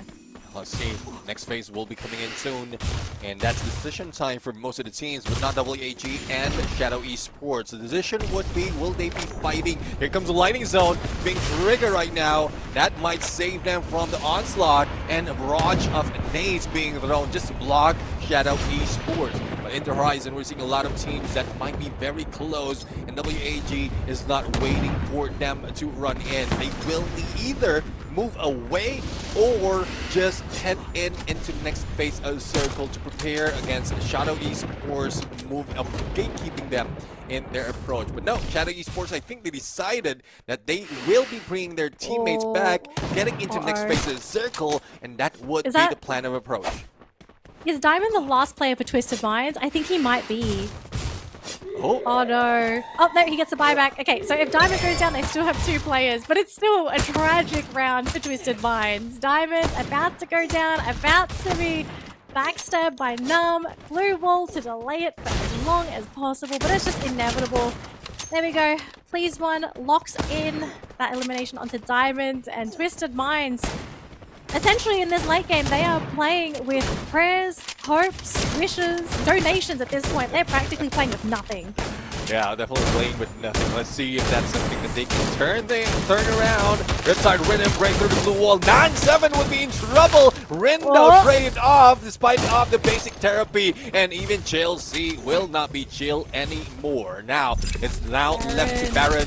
You see how Baron failed on that flight, even on that revive. And it's WAG who finished them off. Now, WAG needs to heal fast. It is a 3rd phase going to the 4th. It will definitely hurt, but they do have 12 eliminations already. That could be enough for them to end the day. And also just a reminder too, WAG with 12 eliminations, they are our kill leader for the round as well. So they've scored the most kills for the round so far, which means they are basically the team to beat if you're hoping to outplay them in the eliminations department. All right, so here's where the circle is going to be very crowded on the left-hand side. And if anything, I have to say Bigatron is so lucky with their positioning. No one's coming in from the right-hand side, not even from that bottom right. They actually have free reign. It's Boyram flying into ACD, hoping to find a place for themselves in that final circle. And that's going to be the next zone as well, determined for our team. Boyram with 3 players remaining, fighting into ACD. But look at this, Jonah locked in with those blue walls, having to try and shoot his way out. But look at the rest of his team. They're being eaten alive. ACD, get rid of Boyram and say, get out of here. This round is ours. I was about to say this. If they are looking to take down ACD, they could have done it fast because Aurora is closing behind. And we didn't even see Twisted Mind jump in against them. Now, out of the 4 teams, we have Traps right here trying to do a Dix play, and not quite sure if he can do it as great as possible. But there you have it, Valiant Dash. Traps might be taken down, but Twisted Mind not phased at all. It's still a battle between 3 teams right here, make that 2 teams as Traps has been eliminated. And there goes ACD, not living the dream, but Twisted Mind, they lost explicitly, and Aurora Gaming has a numbers advantage. Aurora was not in a giving mood today. Now for Twisted Mind, they have to somehow survive. Diamond is down, but look at them being swarmed by Aura. And that's going to be it. Aura locking in all those eliminations for themselves and opening the door to them to going into that circle. Falcons, though, not looking too happy themselves. Onyx rushing into the compound. They do manage to pick up Limit. Pina's still there. Cororo on the side. Zyro's been dropped. Primer's still there. Onyx are in trouble now. no. They lose Zyro.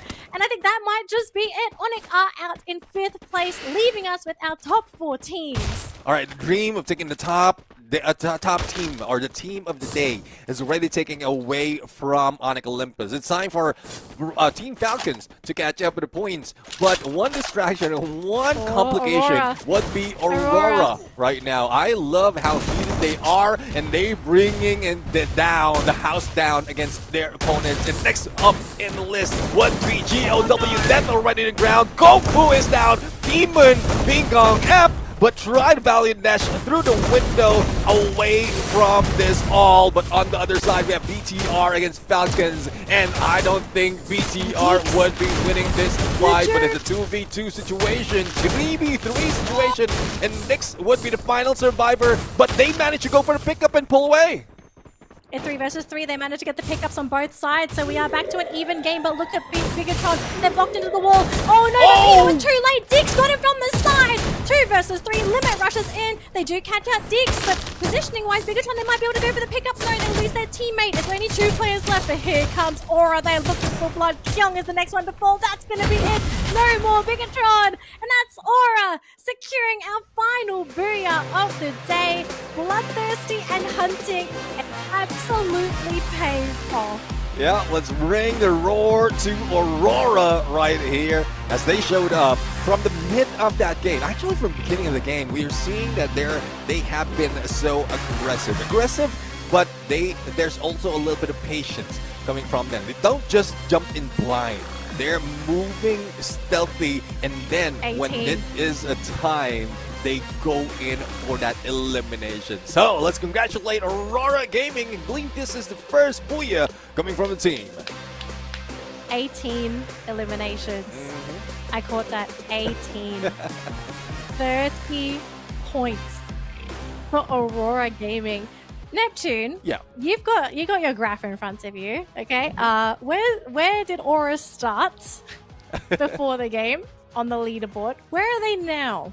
All right. So I don't know if you've loaded already, but I think Aurora was somewhat in the 15th spot, and now they push themselves into the 13th. Let me just double check if that hasn't been. Yeah. 13th place. That's where they are. A little bit too close to 12, and that would be a storyline. They need 6 more points, and it's Heavy that's above them. But we've seen Heavy also rack up a few more points, making it difficult for them to really get to that 12th. Yeah. Aurora, what a way to end the day. They were kind of struggling for points at the beginning of the day, and I thought to myself, is Aurora going to be able to make any significant mark after today's games? But look, you grab the last booyah, you grab 18 eliminations, you essentially end the day with 30 points. That's it. Job done. You're happy. You're comfortable on that leaderboard.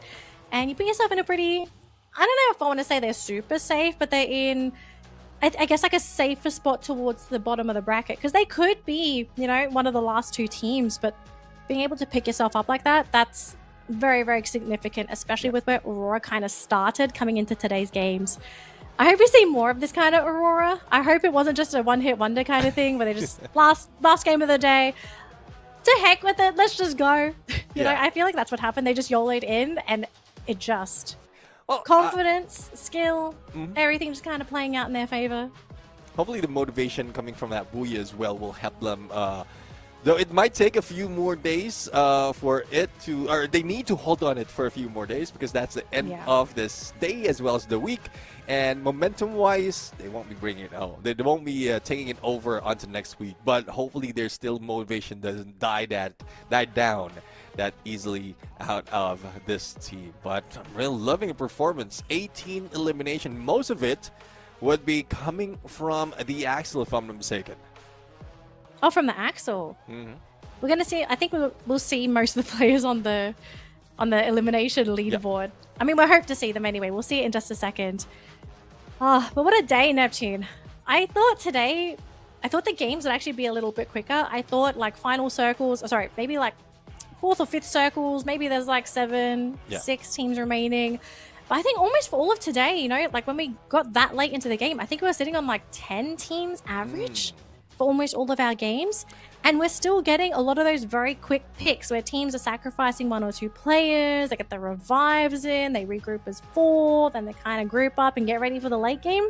So very, very kill oriented, I feel, for today's games as well. Yeah, I mean, I think that has been a pattern for even from yesterday, because there's 3 instances from yesterday wherein there's still a lot of teams around 10-11 towards the final circle, and we see that even today. So survivability wise, especially with the revive, we're seeing most of that coming from the team, and I don't think that would slow down unless something change in every approach. But there you have it, the Axel, the MVP, 9 elimination.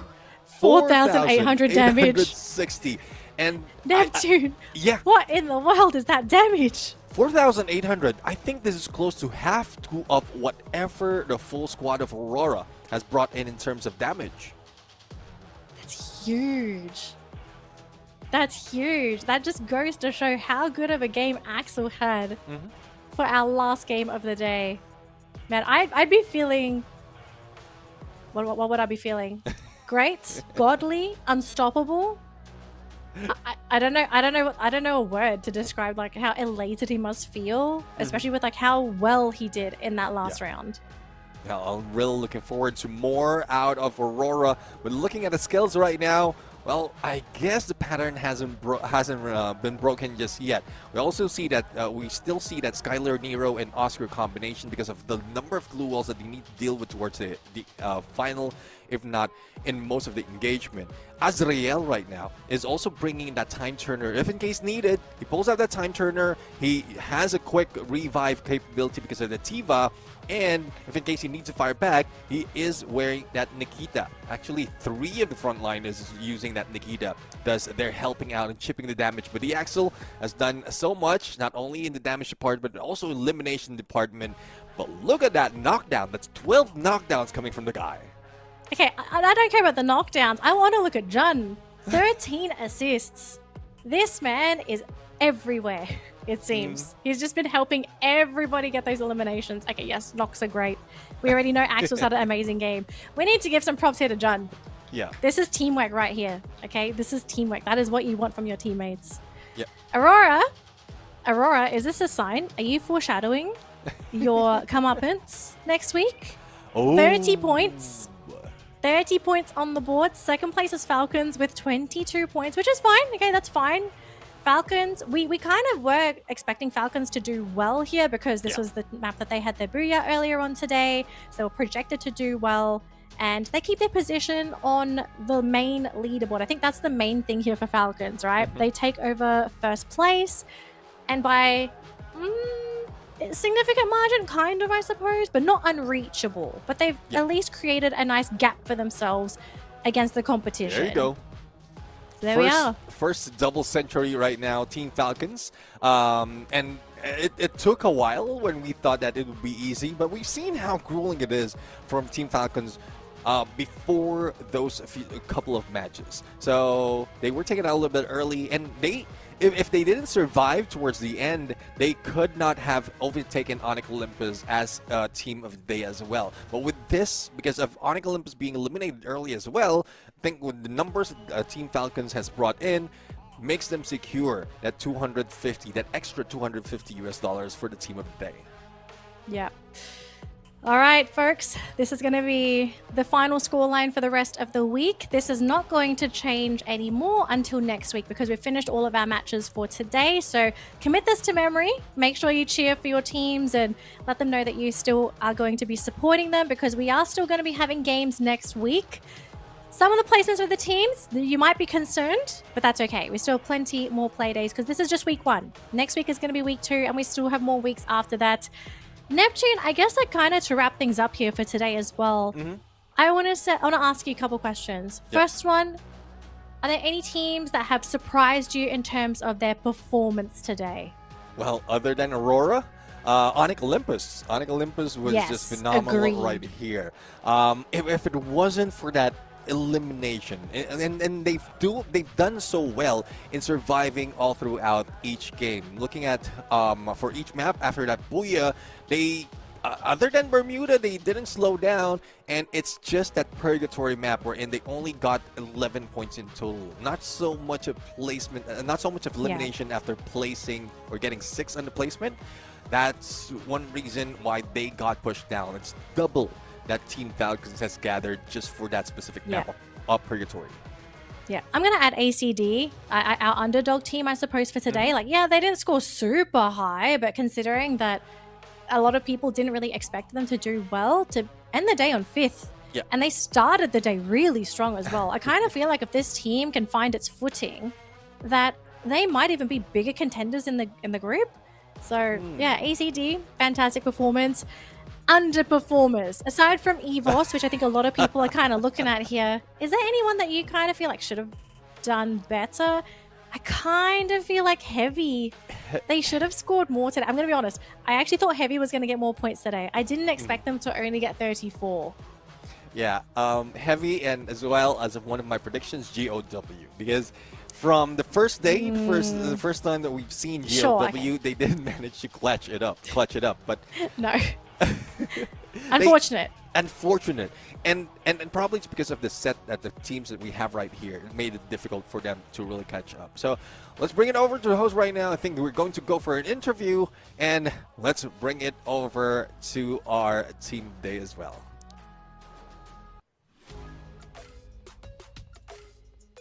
Hi, what's up, y'all? Now we are with the team of the day of today, Team Falcons. ตอนนี้เราก็อยู่กับ Team of the day ของวันนี้นะคะ Team Falcons. Can you briefly introduce yourself? แนะนำตัวสั้นๆหน่อยค่ะ สวัสดีครับ เคโรจากทีม Falcon ครับ ลิมิตจากทีม Falcon ครับ So the first question is, the result in the first week is according to what you expected or not. ผลการแข่งขันในวีคแรกเนี่ยเป็นไปตามเป้าที่เราตั้งไว้หรือเปล่าคะ ก็เกินความคาดหมายนิดนึงครับ It's above our expectation เพราะว่าได้บูย่าไปถึง4รอบเหรอคะ ใช่ครับ ก็ไม่คิดว่าจะทำได้ดีขนาดนี้ เพราะว่าตอนซ้อมฟอร์มไม่ได้ดีขนาดนี้ครับ We didn't expect to got 4 booyah from the first week because during the practice we didn't do a good job. And the next question, what is the result that you expected for next week? แล้วในวีคหน้าเนี่ยอยากได้เป้าถึงขั้นไหนคะ ก็อยากได้ที่1ของตารางครับ Next week they hope that they will remain the first place of the scoreboard. And what do you want to tell your teammates? อยากจะบอกอะไรเพื่อนร่วมทีมหรือเปล่าคะ ก็วันนี้เก่งทุกคนแล้วครับ Today they all did a good job. And the last question, what do you want to tell the fans? อยากจะบอกอะไรแฟนคลับที่คอยเชียร์ไหมคะ ก็ขอบคุณแฟนคลับ Falcon ทุกคนครับที่คอยให้กำลังใจมาถึงทุกวันนี้ครับ Thank you all the Team Falcons fans that keep cheering for us. Okay ค่ะ so now let's get back to the caster. See you next week. See you next Friday on 6 p.m. กลับไปที่ caster กันเถอะค่ะเจอกันวันศุกร์หน้า 6 โมงเย็นนะคะบ๊ายบาย All right, so there we have it, our team of the day, Falcons. Essentially the team to beat next week because they are sitting at the top of that leaderboard. So AG, locked and loaded. I'm pretty sure they got their eyes on the Falcons now, especially during that particular play day. Everyone else, I kind of wonder the thought, like the mentality and thought process for some of the teams. Like there are some that's probably going to be happy with where they are. Others maybe second guessing, like, something's going to kind of change going into that next week. We don't have enough points. We don't really have the place that we want to be. But we're going to give our teams a whole week to kind of deliberate what they want to do coming into week number 2. Because Neptune, we're done for today. Yeah, I mean, we really appreciate everyone who joined us right here. We're going to see you again next week. Once again, I'm Neptune Jennifer Garcia, joined by Daniel Lee. We bid you goodbye and good night.